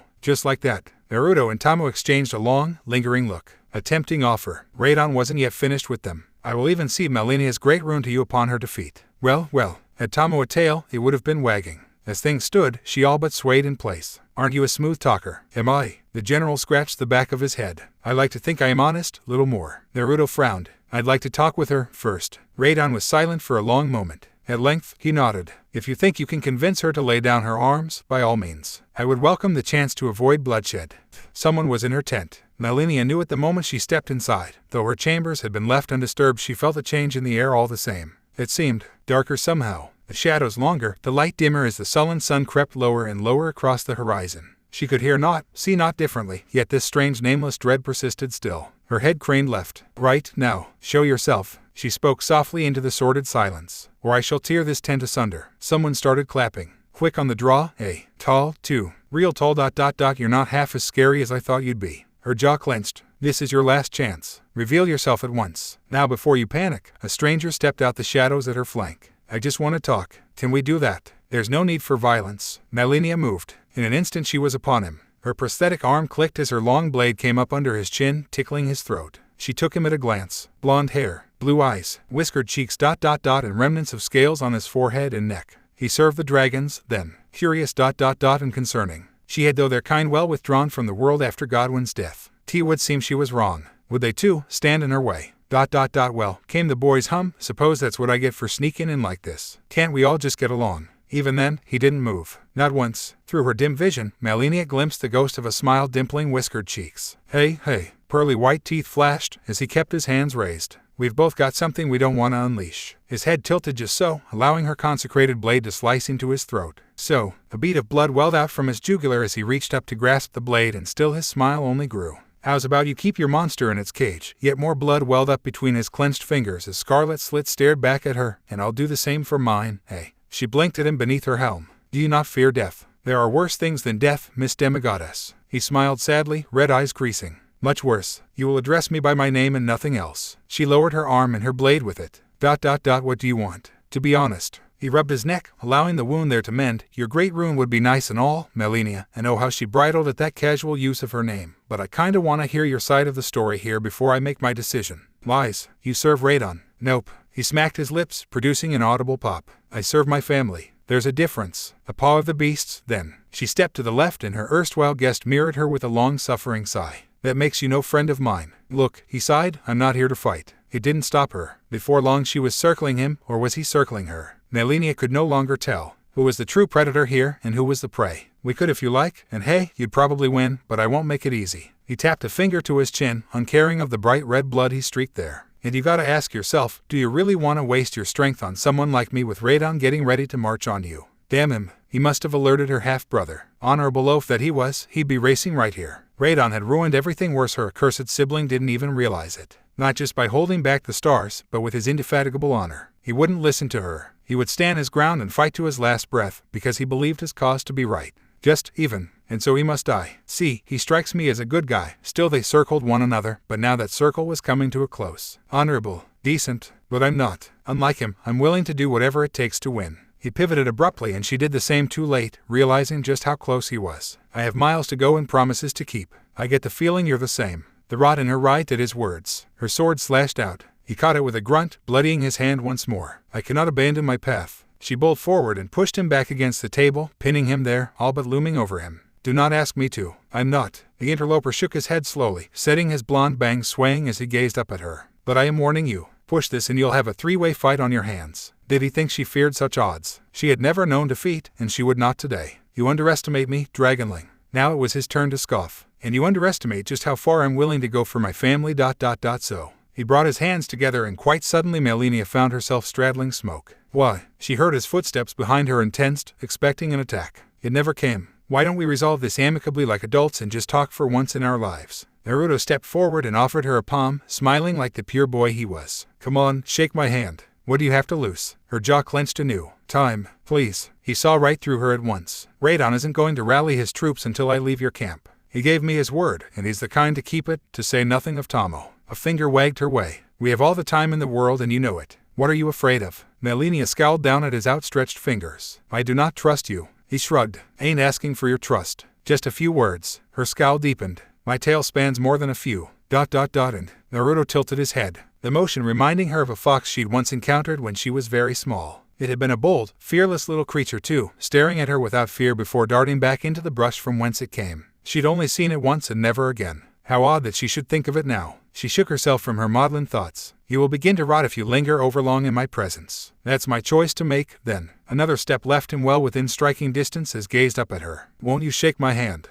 Melania's natural arm twitched. Her fingers clenched, curled into a fist now. It's too late. Whatever you are planning, I cannot go back. Only forward. Who decided that? You. Well, I'm denying your denial. He thrust a finger into her stomach with such force that Melania found herself jolting backwards, startled by his sudden impropriety. Not because she was ticklish. No, nay, never. Not a jot, no matter what anyone reading this might think of her. She'd slaughter anyone who said otherwise. Fine. Naruto rolled his eyes. If you won't meet me halfway, I'll just meet you all the way. Before she could think to stop him, he reached out and took her hand. Not the false prosthesis but her natural limb, rotten and pitted though it was. She saw the flash of pain in his eyes as he touched her as the scarlet rot within her gnawed at him, but he did not flinch. Instead he turned and stalked toward a pair of chairs in the corner of her tent. She could have broken his arm, slaughtered him 7 ways to Sunday, and she felt as weak and powerless now as she did whenever Miquella held her hand. For the first time in years, Melania let herself be led. Radon did not expect him to return so soon. Naruto saw it right across the general's face as he traipsed back into the man's tent not an hour later. The great Starscourge was surprised already, pleasantly so perhaps, but surprised nonetheless. He wasn't sure if the man had expected him to perish in Melania's camp or not. It was hard to get a read on him.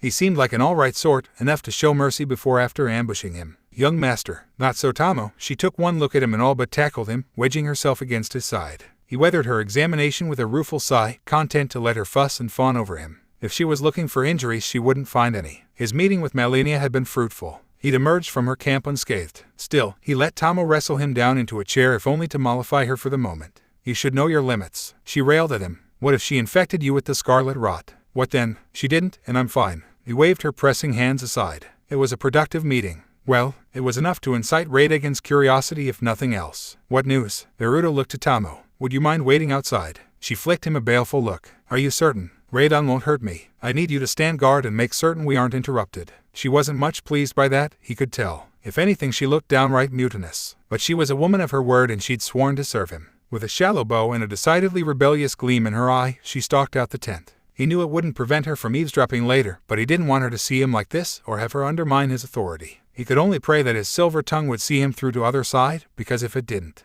Well, best not to think about that. Radon, at least, seemed to understand his reasoning. We're alone now. Speak your mind. He grimaced. She'll stand down, but she wants certain assurances. The big man perked up. Name them, please. She wants to meet with you. Alone. I can do that. He sounded almost relieved. What else? There must be more. There was. Careful now. She asks that you aid her in her search for Miquella post-haste. Radon perked up. Miquella lives. No, he is my brother as much as hers. Of course I'll help her find him. So far, so good. Naruto took a beat to steady himself, rallied, then barreled on. She also, wants you to stop holding back the stars, big guy. Radon's smiling face faded somewhat. I beg your pardon. Only for a little bit. He flailed his hands to ward off the coming storm. Something about a ritual. I think it has to do with an eclipse and bringing someone back to life. No. Naruto winced at the bite in that word. Why do you mean no? You can just go back to. I said no. Radon's smile vanished entirely as he loomed over him. You ask much. Too much? I cannot release the stars, even for a moment, for to do so might mean I could never hold them back again. Letting them go would do more than open the path to Nokron, which would put a great many of us in danger, but it would unleash something else altogether. What now? He fumbled the name, trying and failing to make sense of it all. What's so dangerous about this Nokron place? Nothing you need concern yourself with. It is the monsters in the stars you need fear. I alone hold them at bay. Monsters in the stars. That was news to him. Can't you explain better than that? The good general turned away. I cannot. It is complicated. Naruto flung up his arms. Then uncomplicated it.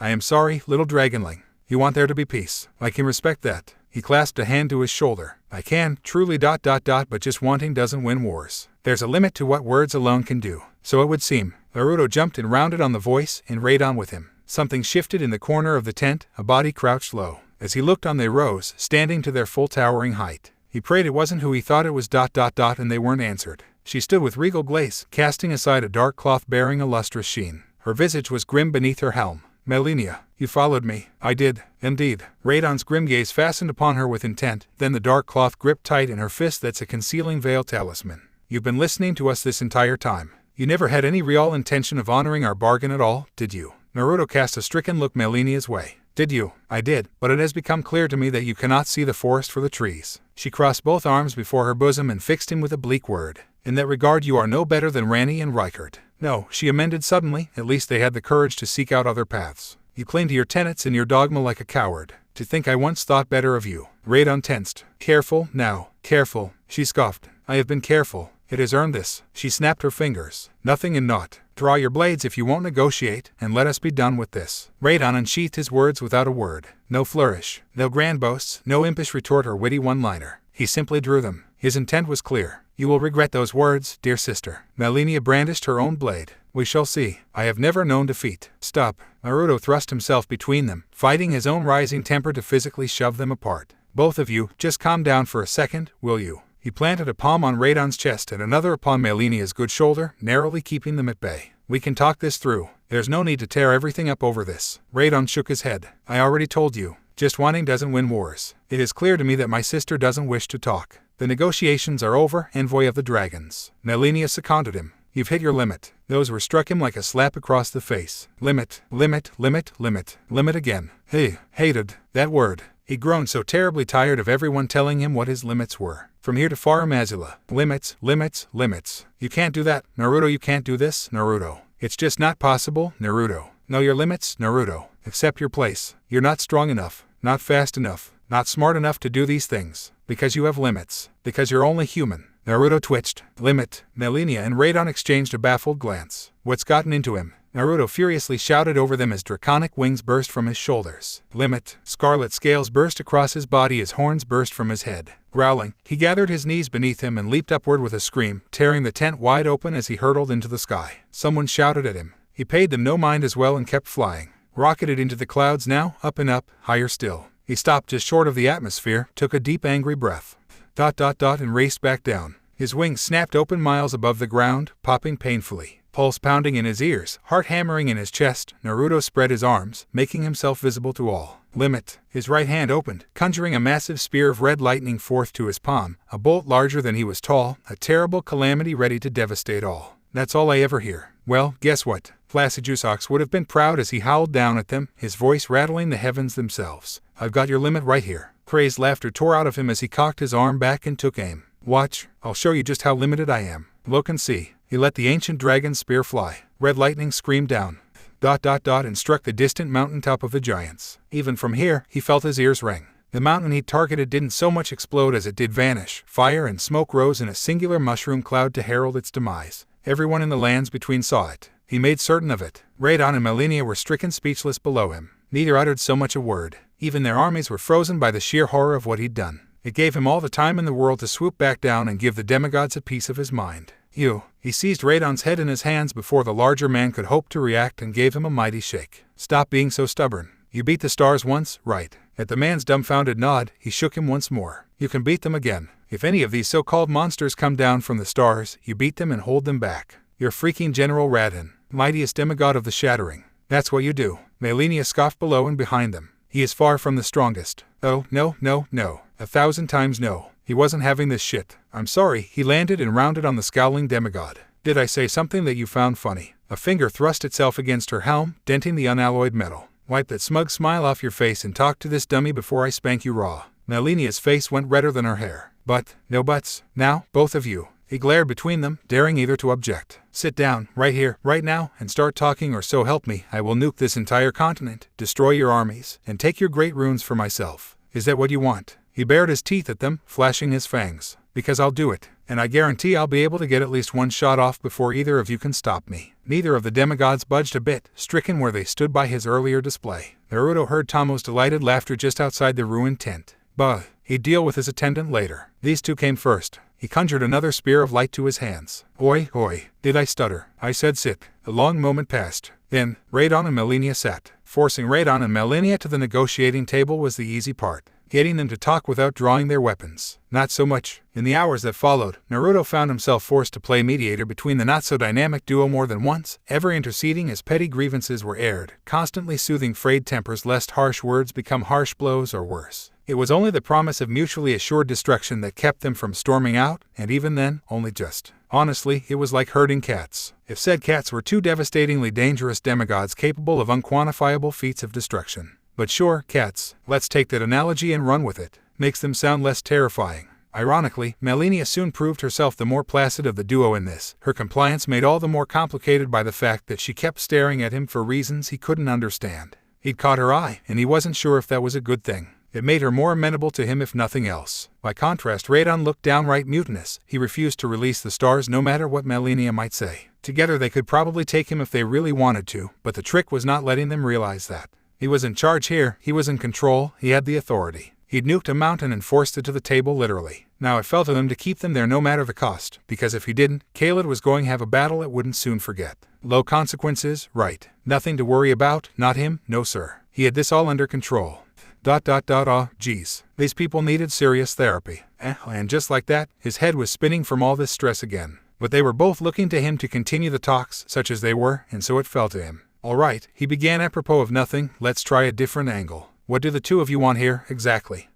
Melania blinked, somewhat taken aback by the question. I already told. Me? Yes, I know. He waved her down before she could build up steam. But not him. He swept a hand to Radon. So let's start at the beginning, shall we? To his great relief, Melania took his words to heart, albeit just a touch too literally for his liking. Well, I always despised Radon for refusing to carry me on his back when I was a child. The larger demigod flung up his arms. Because you were much too small. I was afraid you would fall. Everyone is small compared to you, you great big bass. Naruto slapped his forehead. All right. Let's not go that far back. I meant more recently. Melania crossed both arms, false and otherwise, over her bosom and made a huffy noise. Actually huffed at him as though this were all somehow his fault. It made her seem younger somehow, downright childlike in fact. This was the vaunted blade of Miquella, she who had never known defeat. Where was the warrior woman Placidusax, and the others had warned him not to cross at all costs. He didn't see her. Very well. Her lips pursed in a mulish line. I seek Miquella. Radon glared back. I do not have him. She nodded once. I know you don't, else we would be having this conversation at blade point. I demand that you lend me your aid in my search for him.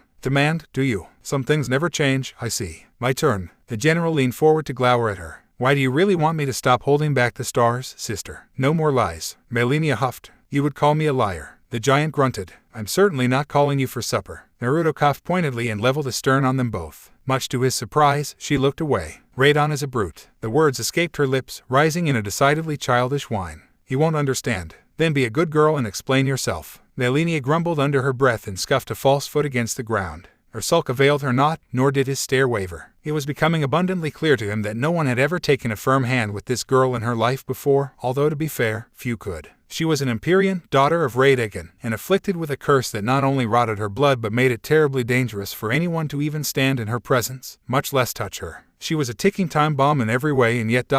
he pitied her. Because you see, Naruto knew. He knew what it was to be born with a power you'd never asked for, to be cursed with a great burden that both empowered you and dragged you down, made you lesser than what you were. They were similar in that regard, Melania with her scarlet rot, and him with this damn dirty fox inside him. They lived their lives as a fine balancing act, each forced to walk a fine tightrope of control or risk disaster. She might even be worse off than him. At his lowest point, the worst that he had to fear was a bit of wanton destruction and loss of control before someone knocked some sense back into him. Melania could taint an entire continent if she wasn't careful.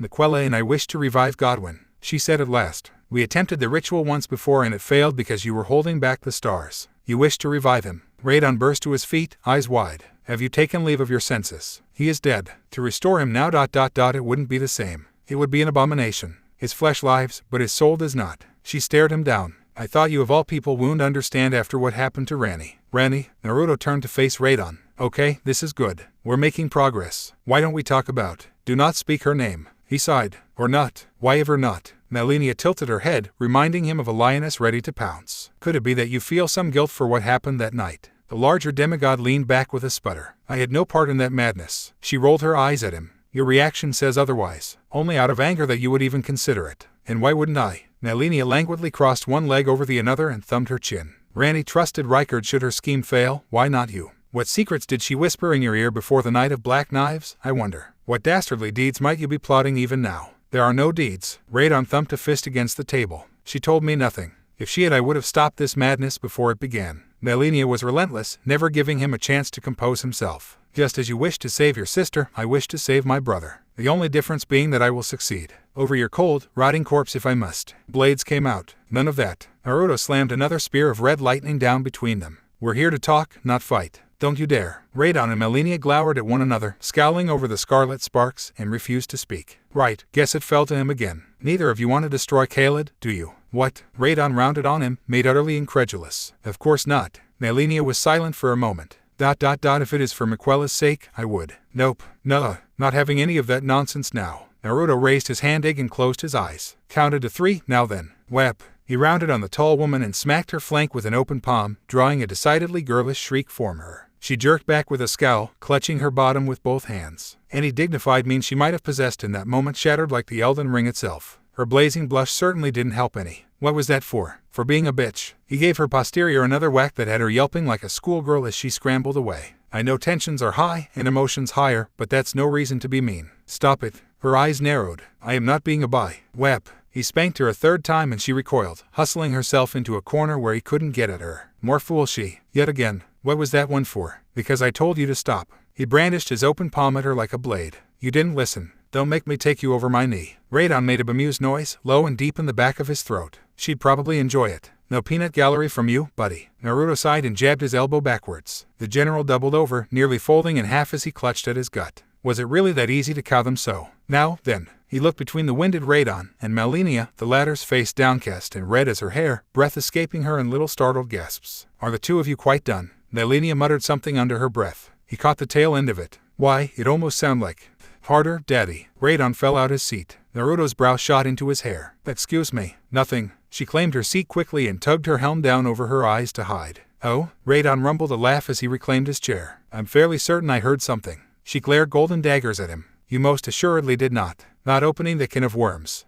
If you say so. In that instant Naruto sensed a spark of anger from outside the tent, both from Tamo and the still hidden Melina in her astral form. Seemed he wasn't the only one with sharp ears. He had the strangest feeling he was in danger. Not his fault. He'd done that to throw her off balance and he had spectacularly. Mission accomplished. He couldn't negotiate from a weaker position. He had to keep these two demigods off their game and on the back foot. They wouldn't dare attack if they couldn't predict him. All part of the plan, right? Duh. He was totally winging it. Hooray for failing upward. Look, he pinched the bridge of his nose to stave off the beginnings of a migraine. You're both related, right? Radon and Melania exchanged a long lingering look between one another. The latter spoke first. We share the same father, yes. His temper, already strained, began to fray once more. Then why the hell are you fighting each other? They jolted, unprepared for his shout. Surely you realize you're stronger together. He shook a fist at them. I don't know how families work here, but I know I would have killed for a little sister and nothing on this green earth would have harmed her. Your family. A snarl tore out of him when Radon made to speak. Family means no one gets left behind. You want to protect the lands between. And you, his gaze snapped to Malenia, now looking mutinous in place of Radon. Want to save your brother. Let's say you kill everyone that needs killing. What comes after that? We wish to rule. Malenia hazarded. It almost sounded like a guess. And protect the lands between. He prodded. ... Yes. That was definitely a question. A vein began to throb in his temple. And in what manner would either of you rule? The silence that followed proved as stifling. Worryingly so. Oh, you have got to be kidding me. Surely they'd thought of this, hadn't they? Have you thought about it? He tilted his head. Because that's what comes after. Once all your enemies are dead, you have to rule. Maintain peace and stability in the realms, that sort of thing, you know. You can't keep fighting forever. Their silence said otherwise. You can't possibly be that stupid about this. Melania tried to rally. I would provide a home for the lost and the forgotten at the Halictree. And how do you aim to do that with the scarlet rot? She winced. Then I would find a cure. With or without Miquella. With, of course. You should focus on curing yourself and finding your brother first. Splitting yourself between all three tasks helps no one. And you. Now it was Radon's turn to wilt under his roasting gaze. How would you rule?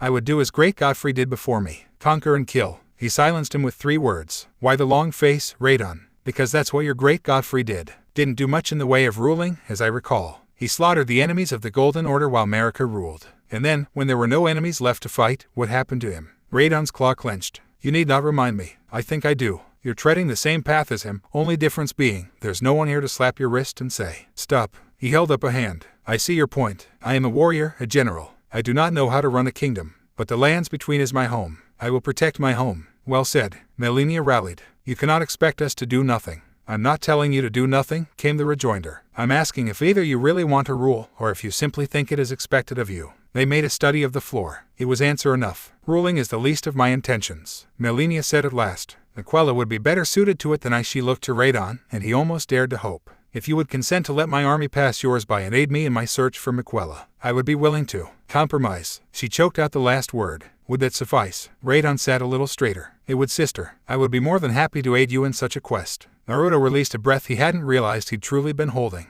Was this it? Had he done it? There we go. Crisis averted, you made up. You don't need your great runes now, do you? Radon heaved a sigh. I am a man of my word. As he looked on, the giant general touched a hand to his chest and yanked. It came away in a shower of light, a great gilded golden thing bearing a slash through its side. He seemed no weaker for it, and offered it to him willingly. The blasted thing was almost larger than his hand and still thrumming with fresh power. He tucked it away into his pouch for safekeeping. Melania was not so simple. What need do you have of these great runes anyway? His face burned. Promise not to laugh at me and I'll tell you. Radon nodded. You have my word. Mine as well, Melania said. Well, shit. Here goes. I'm going to save the world. Neither made so much as a sound. They just stared at him, as if he'd somehow grown a second head. In the end, Radon was the one to find his voice first. You honestly believe you can? He stood his ground, refusing to falter beneath their gaze. To give ground now was to die. I do. Radon shook his head. You believe those words? There was a time when I too thought I could do the same. I know I can. Was that prideful of him to say? Maybe, because I have help. We've already beat Godric and that oaf Godfroy. Melania dithered, clutching one hand to her bosom. Could I relinquish mine in a few days' time? There is. She squirmed a little under his gaze. There is something I still need to do and I require the great rune for it. I swear on Miquella's name that I will yield it to you in 3 days' time.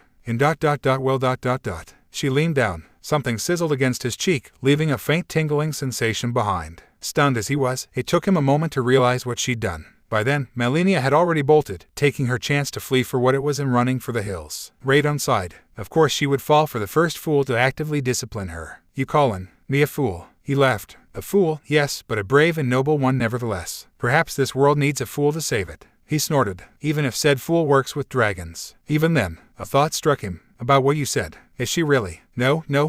Radon shouted over him. I like you, my friend, but I'm not getting between the two of you. I wish you good fortune in the wars to come. His brow furrowed. Why's that? You may not find the rest of our kin so amenable to reason. Yeah, he scratched the back of his head, I figured. With them dealt with that left Morgott and Moog, Ranni, Rykard, and of course to the missing Miquella to say the least. Still, it was progress. He had one great rune in hand and another had been promised to him. Placidusax would be pleased, surely. He stepped out the tent, feeling like he was on cloud 9. Lansix was waiting for him outside. She didn't look much pleased. Not a bit. She was presently dangling Tamo and a terribly frightened Melina by the scruffs of their necks. There you are, son of mine. Her smile was all teeth. The old man wants a word. Naruto managed but 2 words. Ah, crap baskets. Melania stumbled back to her camp, face red as a rose. Unsteady steps carried her to her tent, then her bed, followed by her pillow. She flung herself down on the former and buried her head in the latter to stifle a giddy noise. Never in her life had she wanted someone so badly and never known until she received them. How strange it was. She'd never really had any interest in this sort of thing before. She'd never really bothered to indulge in the idea, the fantasy of it all. Her flank still stung from the spanking she'd received, and while it no longer rankled her very soul as it once had, it had also awoken something in her. He'd proven that he could be kind, yes, but also stern, and unafraid to give her a good smack when she needed it. Or perhaps it was better to say that he'd brought her back to her senses, kept her from crossing certain lines. Here was someone who wasn't afraid to tell her no, to hold her back, to discipline her. She'd never really been disciplined before. By anyone, really. Miquella had only ever advised her, and even hadn't dared to tell her what to do. Naruto had, without hesitation. She rather liked the feeling, liked it very much indeed. Was this a kink? It felt like a kink. Radon was never going to let her live this down. Not now, and certainly not in the days to come. Groaning into her pillow, she buried her face deeper into the fabric. Only one thing for it, then. He would be hers. She wondered where he was now. That brave, foolish boy. Doubtless he was running around saving others even now. I can explain. Placidusax towered over Naruto in his dragon form. Frankly, he would have preferred the old man's human guise to this, at least that looked less scary. And this, terror incarnate. Those were the only words he could conjure in the face of this. It certainly didn't help that he was flanked by Lansix and Fortisax. All in all they made for a rather terrifying trio, their draconic visages reflecting nothing. Nothing at all. I'm sure you can, dear boy. The Dragon Lord's voice echoed in the open temple, yet held no hint of anger, none he could detect at any rate, somehow that made him ever more terrifying.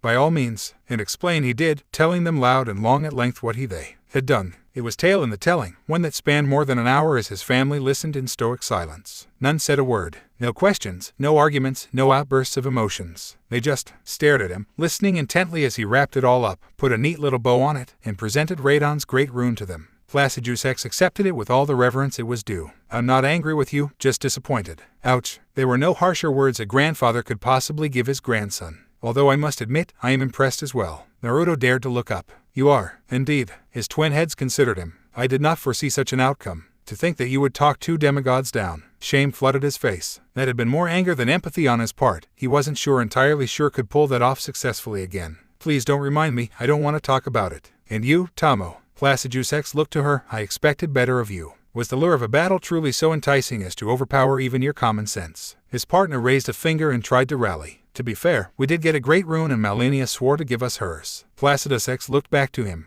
And you believe her? He did, against all odds. She'd seemed sincere. Melina will keep her word. Unfortunately, the Dragon Lord wasn't so easily convinced. And all this transpired because you were prodded by this girl. He leaned forward, next craning to regard Melina, hands and legs bound behind her, sat on her knees beside them. The shackles prevented her from simply dissolving into astral form and fleeing. Even if they hadn't, the sight of 3 angry dragons seemed to horrify her even more than them. He sensed a story there. But though she quivered under his golden gaze, she still rallied. I bid thee greetings, Dragon Lord. The weary old worm rumbled in surprise. Well, you know your manners if nothing else. What is your name? I am Melina. She looked to him and Tamo, silently beseeching them for aid. I offered your kin an accord and made them several times stronger for it. See, her words practically rang with an almost desperate undercurrent, imploringly. I'm useful. Please don't let him eat me. Placidusax lifted his head. Did you? Now I was under the assumption that only a finger maiden could do such. Melina bit her lip and faltered for a brief moment. I am one. Then why do you smell like a demigod? Tamo squawked. Naruto sputtered. All eyes fell upon her anew. Her lips sealed shut. HM. Placidusax rumbled a laugh. Nothing to say now, do we? Very well. We have ways of making you talk. Lansix levered herself off the ground, eyes gleaming. Give her to me. I'll make her sing like a canary. Patience, Placidusax cautioned. We've nothing to gain by torturing her and everything to lose. The matriarch growled. I'd rather eat her. She endangered my babies. Technically they're not your children, dear sister. She snarled them into silence. My babies. Naruto winced tenfold and forced a laugh he didn't feel. She was one protective mama. Can't we just let bygones be bygones? I mean, everything turned out all right, didn't it? Nobody got hurt. But only just. Placidusax swiveled, regarding him intently. And you all but obliterated the mountaintop of the giants. Their kiln is barely standing. Melina granted him a rather cross look for that, though he didn't understand why. He scratched the back of his head. Sorry about that. Sorry, he says. Placidusax palmed one of his many heads with a claw. I should be angry with you. Naruto fought down another flinch. I'm sorry. But I'm also rather proud. His grandsire's words had him looking up again. When did you learn that spell of mine? He preened a little. Oh, that. Lots of watching and lots of practicing. I can only do it 3 times a day, though. After that it just blows up in my face. That drew a low rumble of laughter from his family. I suppose that limit will expand as you master it. The fond look vanished from his scaly visage, replaced by an expression of purest steel. Nevertheless, the 2 of you deliberately disobeyed us. For that, you must be punished. Naruto and Tamo shared a miserable look. Here it comes. After consulting amongst ourselves, we have decided. Placidusax looked to Melina. You will be responsible for her. Any crimes she commits will be on your heads. Do you understand? The weight fell from his shoulders. That was a good thing, right? Really, they'd gotten off easily, hadn't they? His grandsire leaned forward intently. Do you understand? Why yes, sir. We won't run off again. See to it that you don't. Now, then, little gloam-eyed queen. Placidusax pivoted with remarkable speed for one so large, pinning Melina beneath his gaze even as his words drew a hiss from her. That's right. We know exactly what you are, or rather, what you used to be. Since you seem so keen on seeking out the great runes of the demigods, you shall aid us in finding them. Her lips pursed into a thin line. I suppose I don't have much of a say in the matter now, do I? You do not. Or would you rather be fed to Lansix? The white dragon leaned in, fangs flashing. Please say yes, little demigod. The finger maiden tilted her chin up and assumed a defiant expression. You shan't find me such easy prey. Naruto watched her intently. That couldn't be it, surely. Ramps was that foolish. He knew the other claw was about to drop, as it were. Then again, sure enough, Placidusax only smiled with grandfatherly patience. Malekith currently dwells here in Farum Azula. I'm sure he'd love to meet the wicked little whelp he failed to slay. Melina squeaked, face gone pale with fear. Perhaps cooperation would be in our best interests after all. Placidusax snorted. Yours, more like. Tell us the location of the rest of your kin. Her lips parted. And do not say Morgoth. Placidusax interjected. We know full well where that loveless louse lingers in Lanedale. Poor Melina. She squirmed in place like a naughty child and glared at the cracked floor. Rykard currently dwells within the Volcano Manor. That said, I may know the location of Miquella. Do tell. She gulped once, then gathered herself. I have heard rumors of his whereabouts. He is concealed in a cocoon underground, guarded by a horned demon. I do not know the exact location, only what I have heard. The clawed finger prodded her. And I shall endeavor to learn more. She phrased it as a desperate question. Yes, you will. At least we know of Moog and Miquella, then. Placidusax heaved a sigh. No matter, this knowledge aids us. He craned his neck back regarding them once more. But I think it is much too soon to send the 2 of you out again. You've both earned a chance to rest, despite your little indiscretion. But first, Lansix shimmered down into human form and swept both arms forward with a smile, revealing a wrapped parcel in her hands. A gift. Placidusax sighed, ever the stern uncle. He's being punished, sister. Bag. We were going to give it to him anyway. She flung the tarp away, revealing it. Naruto's eyes widened and he felt his heart skip a beat. Is that what I think it is? It is. Lansix nudged his side. Happy birthday, son. They actually remembered. Okay, sadly the chapter is over. And if you enjoyed, just leave a like and subscribe with post notification, so when the next chapter is ready, you will be notified. Okay, see you in the next video. Bye.